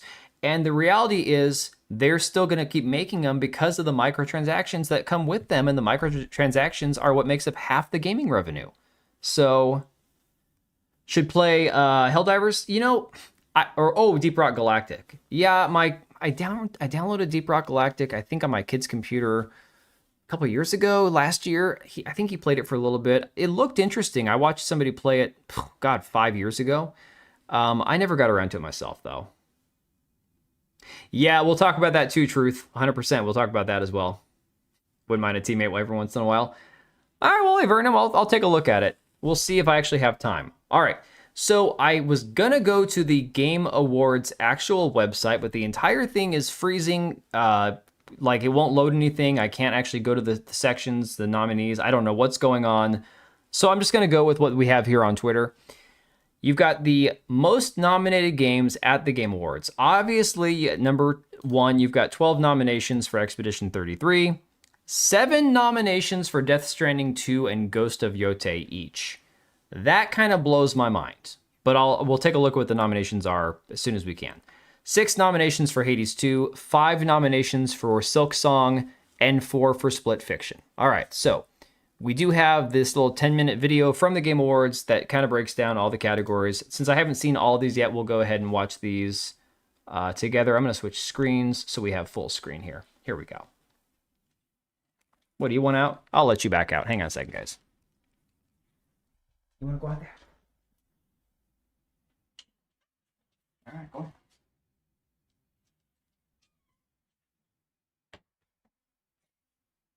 soon as I shut the dog out, he's going to be like, wait a second, I can't get back in now. Winning some engine graphics thing, that's all it really has going for it. Well, Erika Ishii is up for voice actress, so there is that as well. You got to remember that.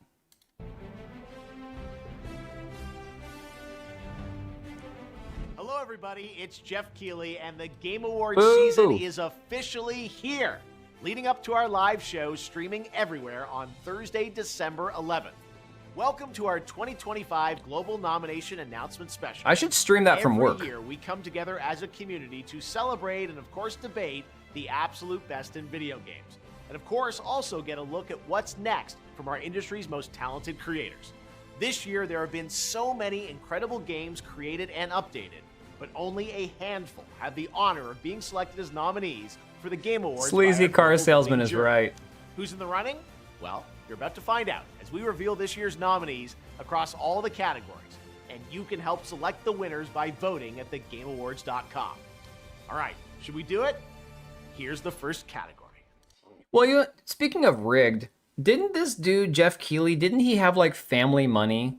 Like, I didn't know his name until about 4 or 5 years ago. Isn't he just like rich kid that bought his way into the gaming industry and started an award show? Like, correct me if I'm wrong, isn't that basically where he came from? He's not somebody who has like a background in game development or worked at, as the head of a studio or executive for Sony or whatnot.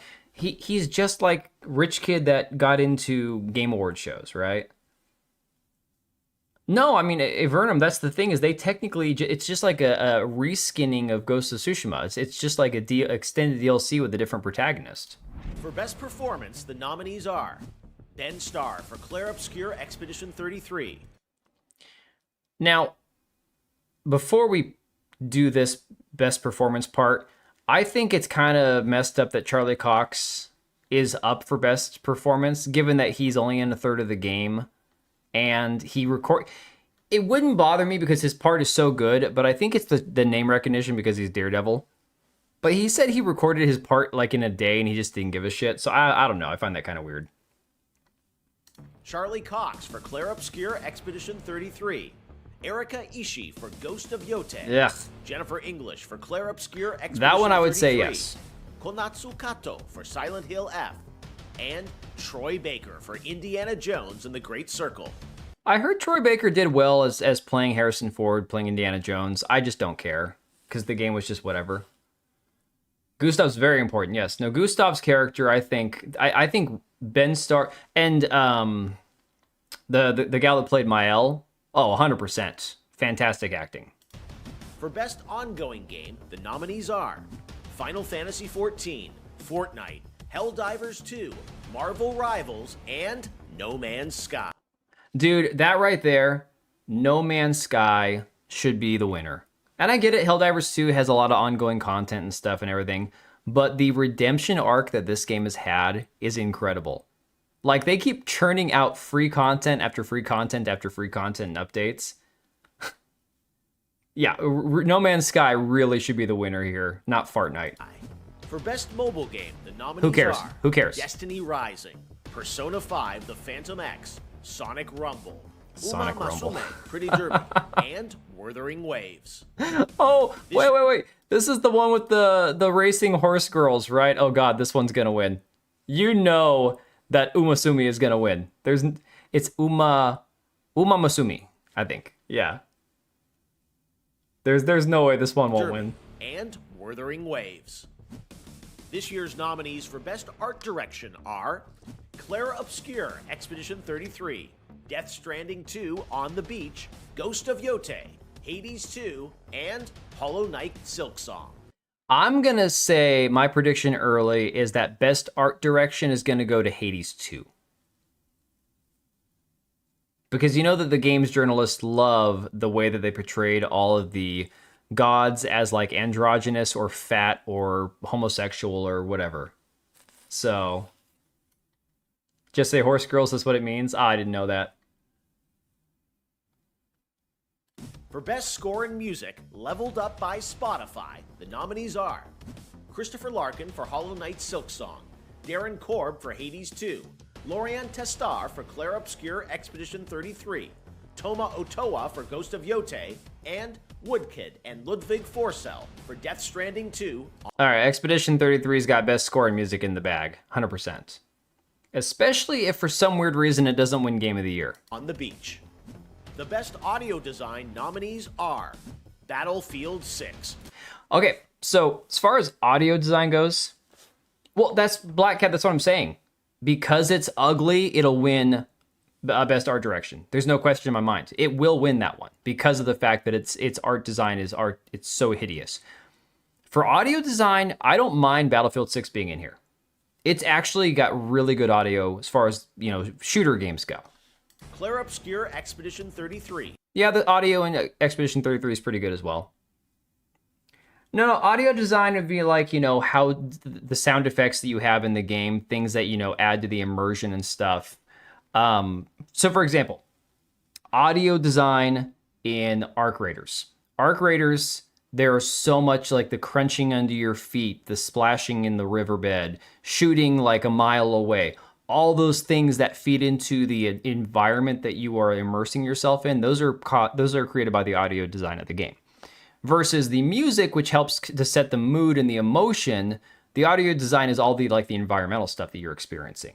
Like when they go out and they film, or they record themselves like tapping on different sounds to create different effects and stuff, and then putting those into the game or whatever. Yeah, exactly. Death Stranding 2 on the Beach, Ghost of Yotei, and Silent Hill F. Best Adaptation was added to the Game Awards in 2022 to recognize an outstanding show, movie, or other creative work inspired by and based on an established video game. But yeah, Arc Raiders should have been in audio This design. year's nominees for Best Adaptation: a Minecraft movie, Devil May Cry, Splinter Cell Deathwatch, The Last of Us Season 2, and Until Dawn. Oh my god, a bunch of crap. Oh my god. Minecraft movie, which looked retarded. Devil May Cry, which was very contentious. Splinter Cell Deathwatch, I know nothing about.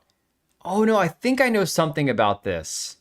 I remember seeing something about this. I can't remember what it is now. I think it was some female empowerment shit. And then Last of Us. Like, oh my god, dude.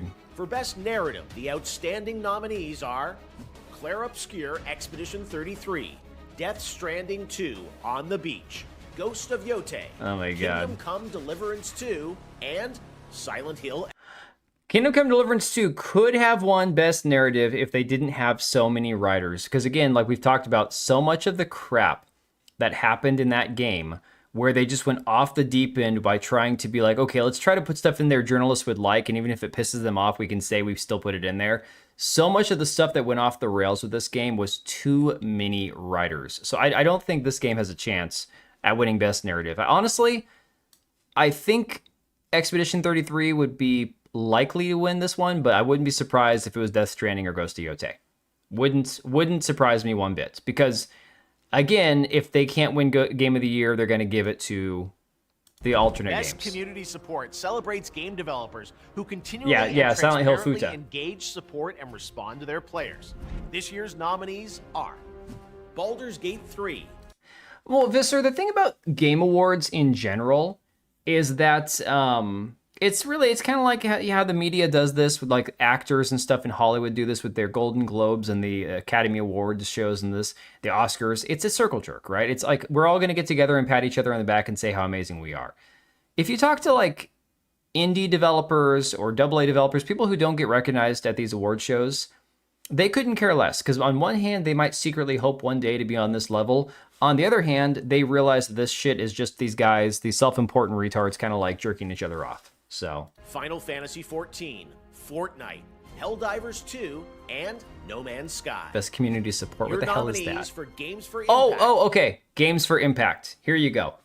This is when you get into the stuff where we know the game sucks, but it had enough LGBT people, it had enough brown people, it had enough woke messaging, it had enough of our correct kind of politics in it. Can't wait to see the real Game Awards. It'll be interesting to see. I know that there's people that have been kind of critical or skeptical about side-scrollers and Stutter and Craig's real Game Awards show. I'm curious to see how it works out this year. Last year was kind of a dud, in my opinion. I'd love to see it improve this year, so we'll see. Gaming wanted to make it seem like working on games had some prestige. The rest of the world now craps on the Hollywood Awards. Yeah, exactly. Are Consume Me, Despelote, Lost Records, Bloom and There you go. Okay. I don't know the first two, but Lost Records, Bloom and Rage makes sense. Rage, South of Midnight. Oh my god. Cotton picking simulator. Literally, you pick cotton in the game. And Wonderstop. In the category of Best Multiplayer, the nominees are Arc Raiders, There you go. Battlefield 6, Elden Ring Night Rain, Peak, and Split Fiction. Dude, Call of Duty's not even up there for multiplayer. So, shout out to Split Fiction. I know a lot of people enjoyed that game. Elden Ring Night Rain, not enough people played to actually make a difference, or loved it at least. It's going to go to Arc Raiders, because right now there is a 24-hour peak of almost 500,000 people who played Arc Raiders on Steam. And that is a new all-time peak. This game, Arc Raiders is like, it's incredible how successful this game has been. So there's no way they give it to Battlefield 6. Battlefield 6, Elden Ring Night Rain, Peak, and Split Fiction. Why they'll add DLCs for this, I don't know. Best Game celebrates games with a high degree of risk tolerance, produced outside the traditional publisher system. Those nominees are Absolem, Ball Pit, Blueprints, Clair Obscur Expedition 33, Hades 2, and Hollow Knight Silksong. This one is going to go to Blueprints. I'm going to call that one right now as well, because this one's not up for any other award, and I have heard people that have been touting this game as one of the best games of the year, should have been a Game of the Year nominee. And because of the fact that a lot of people don't really view these bigger games like, again, the Hades franchise, Expedition 33, or Hollow Knight as indie, although they technically are, they had more money to work with, they're probably going to give it to Blueprints. Silksong. Best Debut Indie Game recognizes a development team that hasn't won a game award before. In fact, these teams... I'd be okay with Silksong. Silksong's great. The nominees great game. are Blueprints, Clair Obscur Expedition 33, Despelote, Dispatch, and... Oh, debut indie game Dispatch is going to get it, I think. Yeah. A lot of people are playing Dispatch, although I'm not going to touch that game. Not a lot of memorable games this year. I don't know. I've played a few this year that are, I mean, really memorable, but again, it's been a few. I didn't even know Blueprints was a thing. I only know it's a thing because when all these conversations have been going on online about the best games of the year, people keep throwing that in there, and I'm like, what the hell is Blueprints? I mean, yeah, Lucia, I've heard mixed reviews about Dispatch. To me, it sounds like Dispatch is one of those things where it's good if you don't pay too much attention, if that makes sense. Like, don't think about it too hard. Try to ignore the stuff that you see with your own eyes and be like, oh, you know, whatever. Kind of like it's woke, but not woke if you don't pay too much attention to it, I guess. I don't know. For Best VR AR Game... Yeah, no one cares about VR games. Alien Rogue Incursion, Arcan Age, Ghost Town, Marvel's Deadpool VR, and The Midnight Walk. It's a Telltale game. Content Creator of the Year. The Content Creator of the Year. It's only good because the superhero content we got was absolute garbage for the past decade. I mean, hey, Vernum, you're not wrong there. If you look at like superhero games from the past few years, a lot of duds. And I've already said before, I'm not a huge superhero game guy. Like, it's for me, superhero games are not something that I care a whole lot about. But even then, I've played some really good ones and I've played some really bad ones. When you disregard everything in Dispatch, yeah, it's not woke. See, Legionist, I didn't even know if it was that bad. All I knew was that they had like a few people in it, like Alana Pierce and a few other people that I don't really like in the game, whatever. It's like, okay, fine. And then I started hearing rumblings from Patriot, who is here, I don't know if he's still in the background or not, about certain things, certain ways characters act in the game and whatnot. And then it's like, okay, well, is it one of those games where it's like, it's stealth woke, you know? The girls are hot, so okay. That's a good thing, at least. At least the girls look like females, right? At least they look like women. That's a good thing. These are Hadril, Kai Sanat, Moist Critical, Sakura Miko, and The Burnt Peanut. Part of the Game Awards is looking forward to what's next, and don't yeah, worry, I kind of feel that way too, lots DB. of games to announce for you on December 11th. But what's the most anticipated upcoming game? Here are the nominees based on currently announced titles. 007 First Light, Grand Theft Auto 6, Marvel's Wolverine, Resident Evil Requiem, and The Witcher 4. I was going to say that's a slam dunk for Grand Theft Auto 6, but I think Witcher 4, only because the amount of controversy and conversation going on around it, might keep it in the conversation. Moist Critical has the right opinions, so of course he's in there for content creator. Best action-adventure game nominees are Death Stranding 2 On the Beach, Ghost of Yotei, Hollow Knight Silksong, Indiana Jones and the Great Circle, and Split Fiction. For best role-playing game, the jury selected... Oh, here you go. Avowed! Best role-playing game that nobody ever played. I still have a special, like, deluxe edition copy of this game that I've never even installed on my computer. Clair Obscur Expedition 33, Kingdom Come Deliverance 2, Monster Hunter Wilds, and The Outer Worlds 2. Okay, so I've actually listened to some criticism of Expedition 33 as a RPG. I almost feel like it almost doesn't belong in the RPG category, because if we're talking technically role-playing, aren't you supposed to be like creating your own character and role-playing as that character? Or I know that there's a lot of controversy, a lot of people have different of opinions on what a role-playing game actually is. For me, role-playing game is kind of turned into, if you can select your own skill tree and play the game the way that you want to, that's a role-playing game. But I know a lot of people feel that if you aren't truly playing a character in a game, it's not role-playing. Whereas Avowed, you play the character that you create, obviously, so it's an RPG. Kingdom Come Deliverance 2, again, based on the way the first one was, you're supposed to be playing as Henry, not as yourself playing Henry. So, I don't know. JRPG is usually a set character. So yeah, different than Western RPG. Okay.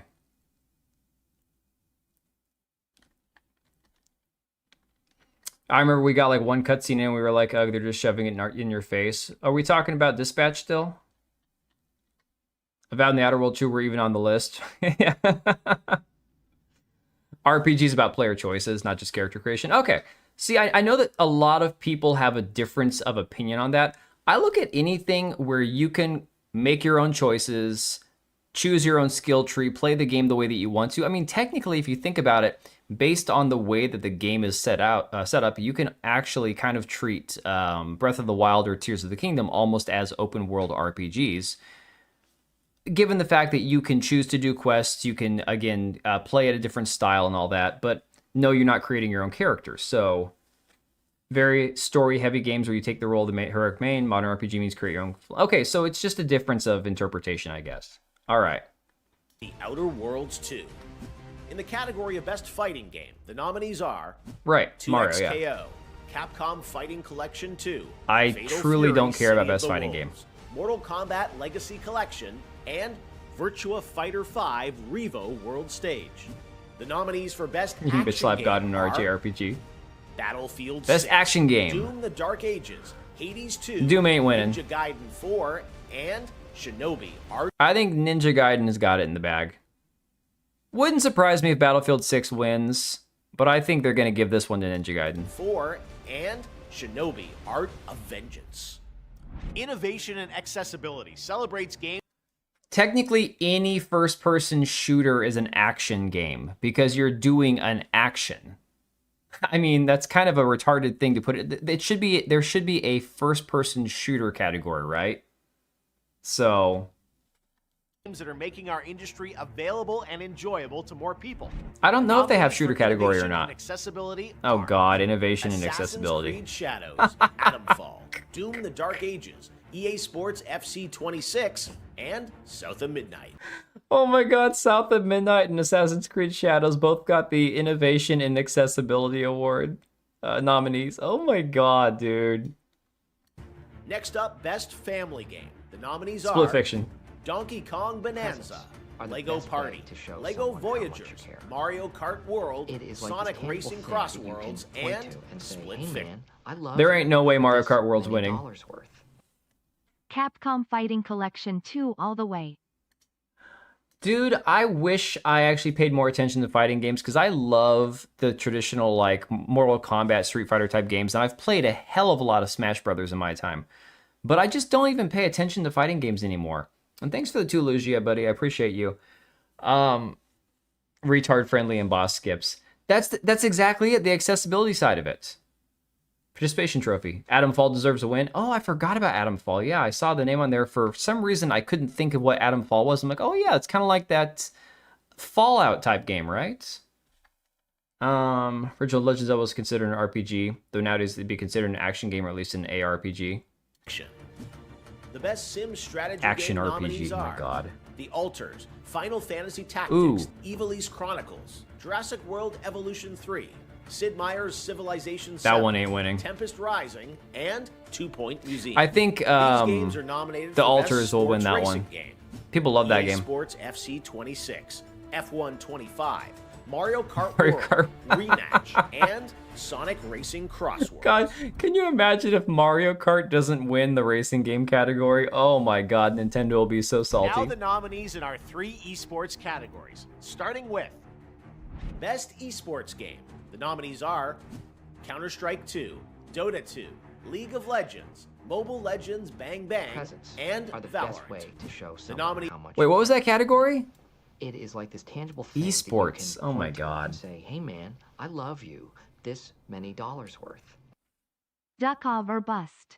Dude, for real. I mean, I would love to see Duckov win an award, but unfortunately, I think it's just too late in the year. Isn't there a certain time period it has to come out by? I mean, Ghost of Yotei was hella late when it came out. But dude, appreciate the 10, man. It sucks that there are so many terrible games on this list and so many. Okay, why was Schedule 1 not on here for indie game? Anywhere. Can somebody explain that to me? Why was Schedule 1 not on this list? Okay, you can make the argument Escape from Duckov came out like, what, 3 weeks ago, so it came out too late to be on the list. But I don't understand. I don't understand how Duckov, or how Schedule 1 wasn't on here. I could see Sonic Racing winning. I've heard nothing but good things about that, more so than... Dude, Mario, even my kids know that Mario Kart World is crap, and we don't have a Switch 2. My son, he watches like Mario Kart videos and stuff to get better at it. And he's like, yeah, basically Mario Kart World is just, it's not as good as Mario Kart 8. I'm like, yeah, there's no reason to buy a Switch 2 yet. The only reason to buy a Switch 2 will be whenever they have a new Legend of Zelda game out. That is it. That would be the only thing that would make me even consider buying a Switch 2. But thanks again, Legionus. Let me see here. I could see Sonic Racing winning. I don't think I could have ever given Mario Kart best racing game, even best arcade racer. It's funny because it's not a serious traditional racing game like what you have with, you know, the Forza series and everything else, and Gran Turismo and all that. But the people that play Mario Kart take it incredibly serious. Legends Bang Bang, and Valorant. The nominees for Best Esports Athlete are Brock, Chovy, Forsaken, Kakaru, Mena RD, and Zywoo. I don't know anything about esports. So it was released in December, not sure how they look at the release date. All right, but if it was too late last year to be up for indie game last year, then it should be eligible this year, shouldn't it? What do I think about Carbon? I don't know anything about that. Are we talking about a game called Carbon? And for Best Esports Team, our special I'll have to look that esports one up. committee nominated these teams. Gen G League of Legends, NRG Valorant, Team Falcons Dota 2, Team Liquid PH Mobile Legends Bang Bang, and Team Vitality Counter-Strike 2. Oh my god. Okay, we're almost done, but there are still 2 very important categories to go. First, Best Game Direction recognizes outstanding creative vision and innovation in game direction and design. Oh, racing game Carbon. Yeah, oh, Need for Speed. Yeah. I had a few Need for Speed games. I don't think I ever played Carbon. It's the team of the girl who bullied you in there? No. Her team got disbanded. So I have to look up what the name of the team was. But I saw something about that on the news, and then I looked it up on her Twitter profile, and sure enough, her team got axed, I guess. Let me see here. Dude, oh, here she is. Okay, she was with SEN Rivals. Now she doesn't have that badge anymore. Oh, she does, but I guess their team got disbanded. I don't know. Let's see. Sentinel Rivals. Today we're announcing we'll be pausing our operation in Marvel Rivals. So yeah, no, they were a Marvel Rivals team. The Sentinel Rivals. Didn't exist when I was young. Yeah, Oblivion, it's something I would have done as a kid. Looking at it now as an almost 40-year-old man, I'm like, this is stupid. I could never get into esports. I understand there are people who enjoy it. Maybe if they didn't call it sports, if it was something other than the word sport, because for me, I always attribute sports with athletics, like physically doing something. Carbon's an isometric thing. I just saw Fexter's video about it. Oh, interesting. Dude, Need for Speed Hot Pursuit was great. That game was awesome.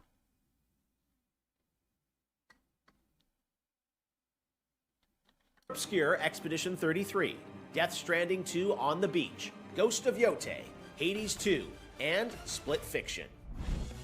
And now it's the big one. GOTY, Game of the Esports Year, to losers recognizing winning. a game that delivers the absolute best experience to players across all creative and technical fields. Man. For this year's awards, our global TGA jury has selected the following 6 games as the nominees for Game of the Year. So, yeah, Lugia, if you want to get into esports, you have to play that game for 100 hours more. It's far more than that. The funny thing is, little anecdote here, my only experience with anybody who thinks that they want to be involved in esports in person, my wife's niece got pregnant and married the guy just recently, in fact. And so this girl, she's probably like barely 20. I don't even know if she's like 20, 21 years old. The guy that she's with, that she married, that she had a baby with, is just not, I don't want to be mean, he just doesn't have anything going on. I don't think he works. He wants to get into esports. We met him for the first time, and I didn't say more than 2 words to him because he spent the whole time on his phone in the corner of like the living room by himself. And I guess he wants to move to Florida and get into esports, and they currently don't even have a place to live. And I'm like, can't you just go work at McDonald's? Can't you go get a job at the grocery store? Why? What is with this? I want to be an esports, athlete or whatever. I can't. Dude, stop maturing at age 15. Yeah. Game championship, competitive gaming. So yeah, competitive gaming over esports. Like, please, can we change the terminology? Yeah, no, Lugia, it sucks, and it's like, I want better for her, but you can't choose for people, TikTok generation, yeah. Player Obscure Expedition 33 from Sandfall Interactive. Death Stranding 2 On the Beach from Kojima Productions. Donkey Kong Bonanza from Nintendo. Hades 2 from Supergiant Games. Hollow Knight Silksong from Team Cherry. And Kingdom Come Deliverance 2 from Warhorse Studios. Yeah, I mean, I would say, isn't it funny that Ghost of Yotei is not up here either, guys? I can't understand. Here's one thing. Okay, I got too many thoughts right now. This is the obvious frontrunner. Give honorable mention to KCD2 and Hollow Knight Silksong. The other 3 options, Death Stranding 2, a PlayStation exclusive, that I would argue, I don't know the actual sales numbers for this game, I would argue not very many people actually played or even know much about, right? It just kind of came out and it came and went. Then you got Donkey Kong Bonanza, another exclusive to Nintendo, and it's a freaking Donkey Kong game. I'm sorry, I grew up on Nintendo. I should love Nintendo. I should love this game. But I don't understand how this could even be up for any, like, conceivable award. I don't understand it. It's a Kojima game without the meme appeal. Yeah. I would never vote for exclusives. I think that that's a great way to be. I swear I could hear Kaylee get a boner when he said Kojima. I was watching with friends episode, then I wanted to play games, fell asleep with the controller in my hands. Dude, Geek, that is adulthood right there. That is for real adulthood. Yeah, is there anybody in the chat that's played this Donkey Kong game? Like, as Nintendo games go, is this thing really a Game of the Year contender? I don't understand. Ghost franchise can't catch a break. One got snubbed for a win, while the other got snubbed for a nomination, right? Competition isn't a retard and women-friendly word. Oh, that is good. That's to be fair, that's pretty good. Pretty spot on. Then you've got Hades 2. I'm sorry. No. No.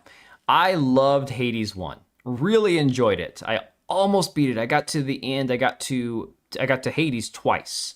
And the second time I almost beat him, and I never went back to the game afterwards. But it was really fun. For a roguelike, it was really cool. Very cool way they have it set up with I got all the weapons unlocked, different play styles, different, god powers and stuff. I had no desire to play the sequel. And then after Kotaku and Alyssa Mercante and all of these guys in the games media were glazing the ugly ass, wheelchair-ridden fat gods and the transgender Aphrodite, I'm like, I don't have no desire to play this game, like at all, right? Every dollar you give them will be used against you in the long run. Fair enough, Avernum. Yeah, I had zero desire to play Hades 2. For me, I was kind of like, it was one and done with Hades.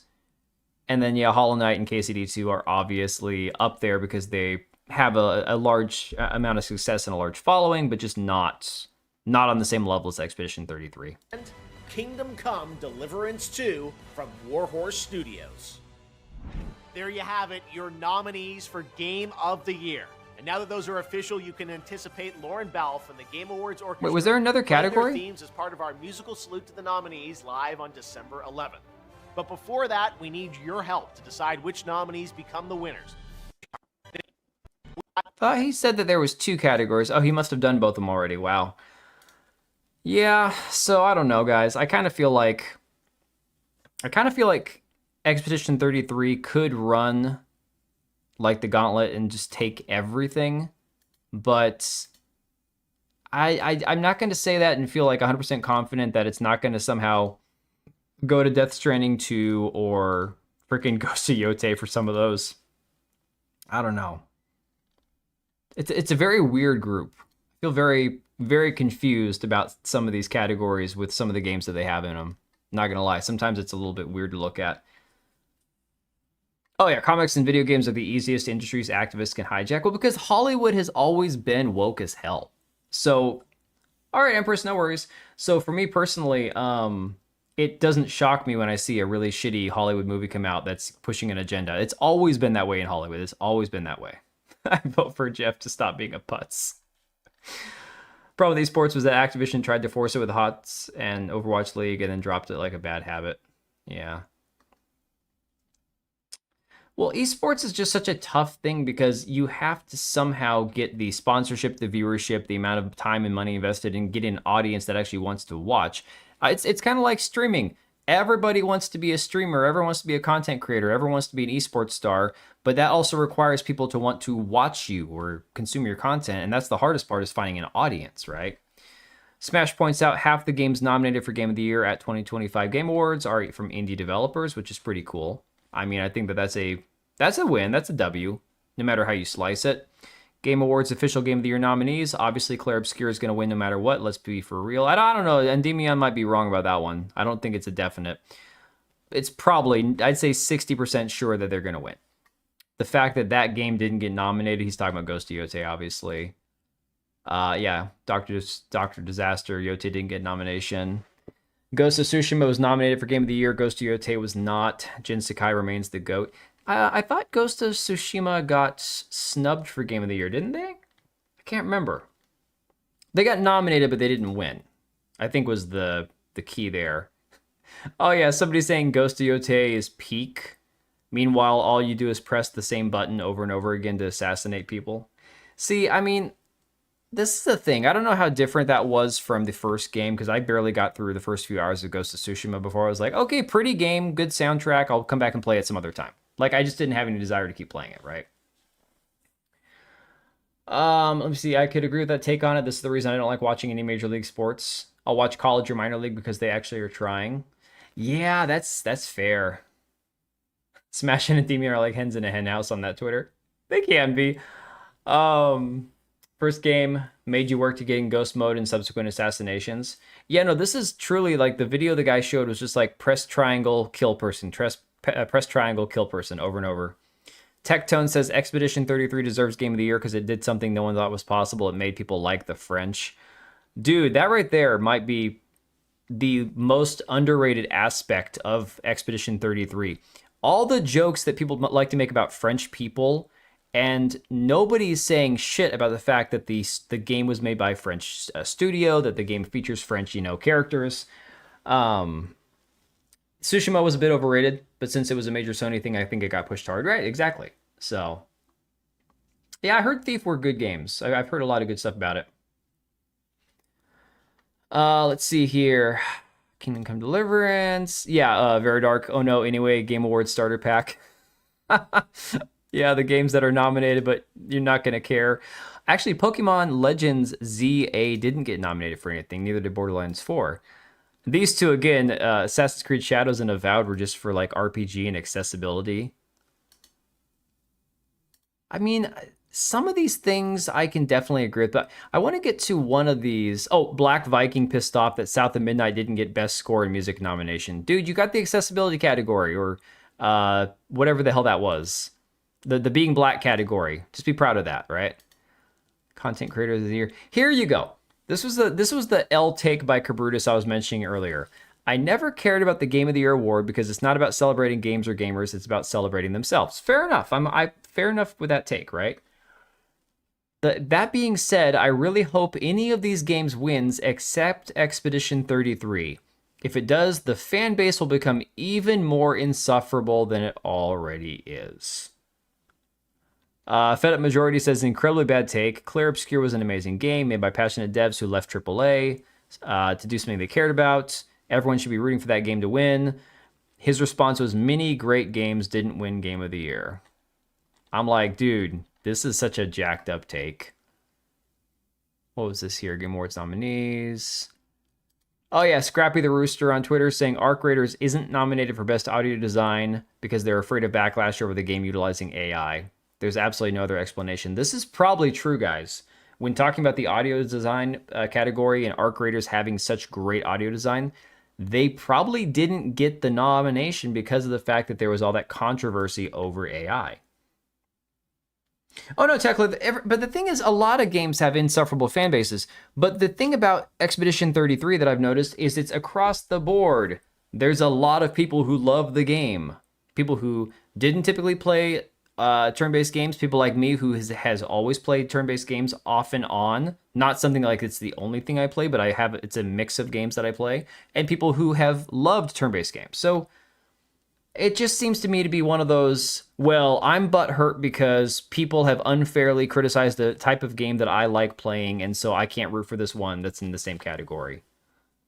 Shouldn't be the reason to snub entire game only because of AI. But what other reason could there be, right? Big Fry saying Battlefield 6, the game where tank audio is sometimes just non-existent, and Red Set got nominated for Best Audio Design over Arc Raiders. Holy, yeah. That was a controversy. They used AI trained. Yeah, no, I know it was a controversy, but the media wanted it to be an actual thing, you know? Meanwhile, you got freaking game journalist shilling for Call of Duty. Oh my god, guys, Call of Duty is in such mess right now. It's crazy. So I'll touch on this briefly before I go to bed. The same lawmaker that was looking into all this stuff with Roblox, Ro Khanna, I think he's a Democrat out of California, if I'm not mistaken, yeah, is now looking into the fact that I guess Call of Duty was using AI for a lot of like their little badges and stuff. And so I don't know what the lawmakers can actually do about this. In fact, this is something that bothers me when lawmakers are calling for regulations about artificial intelligence. But apparently this game is now on the hot seat. Not only is it dog shit, not only do people hate it, not only is it like a massive flop compared to other games. When you got games like Arc Raiders and Battlefield 6 completely shitting all over it. You got Drama Alert saying the results are in and Black Ops 7 sucks. You look at the gamer score, the average score of Battlefield 6 compared with Black Ops 7. Yeah. Asmongold saying it's in the best interest of the users, people who actually matter, that these websites stop creating separate categories for critics. The value of critic reviews is non-existent and the damage is evident. They should be aggregated with all their users. 100%. The critic scores should get right in there with the other scores as well. Legendary Drops has said, hey guys, preparing to play Call of Duty Black Ops 7 and do a review on it. Thanks for the review review copy Activision. Update, holy shit, this game is ass. Is Ghost better than Black Ops 7? I mean, you're talking about Ghost of Yotei. I mean, you're comparing different games, but different types of games. I don't know. The Black Ops games the last few years, I was never a Call of Duty Black Ops guy. I was never a big Call of Duty franchise guy in the first place. Oh, Call of Duty Ghosts. I don't know. I have nothing to compare it to because I didn't play Call of Duty Ghosts. I don't play very many Call of Duty games. I was never into the franchise. I owned a couple of them. I played a fair amount of Warzone when Warzone first launched. That was it. Never even beat the campaign on Modern Warfare. It just wasn't for me. Call of Duty was just never a franchise I gave two shits about, really. So I can't compare which Call of Duties are better than others. All I know is everyone talks about like Call of Duty Black Ops 2 and 3 were like kind of when that particular franchise kind of peaked, right? Had a dog though. Well, that's kind of cool.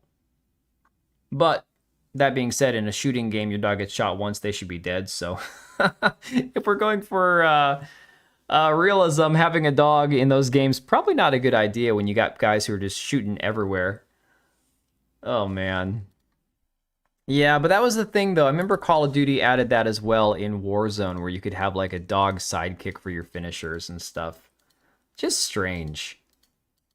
Game developers and games journalists have a very weird obsession with having an animal sidekick, and I think the reason for it is because so many of them don't have kids, and so many of them don't have like families, that it's extra important to games journalists that you are able to touch the dog, pet the cat, have a pet, have a sidekick in the game, because all of them are living like lonely, you know?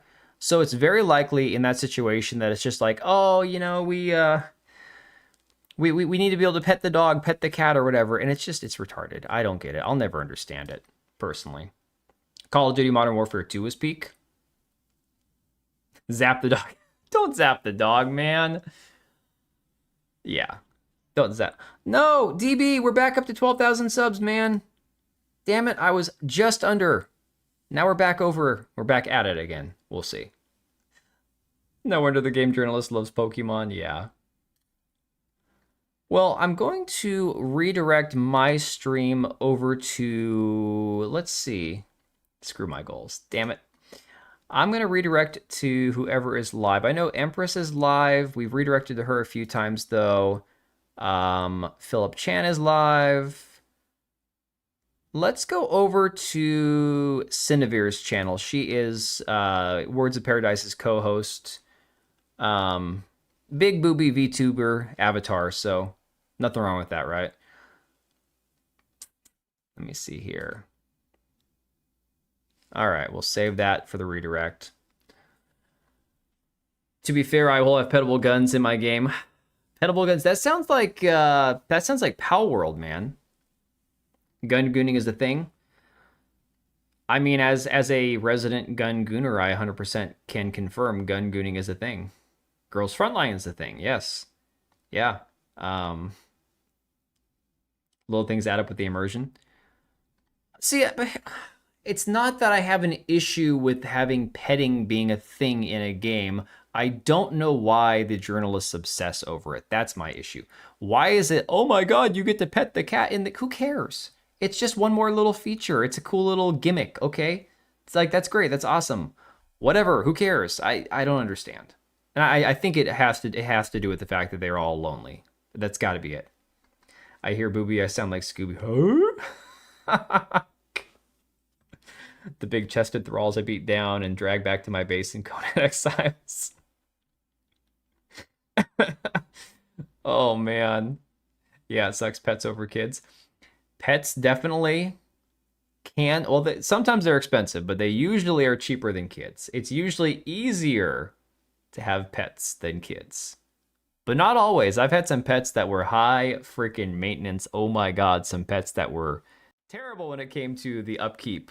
When it came to, like, I had a pug for 13 years, and this pug cost me thousands of dollars in vet bills. I swear to God, this dog was just a mess, you know? Yeah, I try to not buy my children Asmongold threw a rant on that last year. When you add dumb mechanics into games that don't improve the game for the player, you have a flawed design. Exactly, you're focusing on the wrong things. And then I remember that big video clip that went viral when the developers or whatever were doing a playthrough of the game for Shadows and they couldn't even make the petting action work properly? I mean, think about it. What, wasn't that what you meant? Oh, you're talking about the huh? It's like Tim Allen on freaking Home Improvement. Huh? Don't ever buy a pug. Well, yeah, my pug was a 21st birthday present. I didn't buy her, my mom did, but I think pugs are one of those ones where they, if you get yourself the genetic then you know, you're not wrong. They have breathing problems, they have spine issues. She lived 13 years. She had to be put down because she was getting recurring pneumonia from a trachea that was collapsing, and it was going to be a problem for the rest of her life. So, yeah, quite inbred. No, they're a mess. They're cute. They're awesome dogs. She had the best personality, like the weirdest dog I've ever had. But yeah, it was tragic. All right, guys, we're gonna head over to Cinevere's stream. I got to nope out after a few minutes, but I'll be here for a bit uploading my video for tomorrow anyways. So, yeah, get some sleep, guys. Oblivion, get out of here. Retro Pug.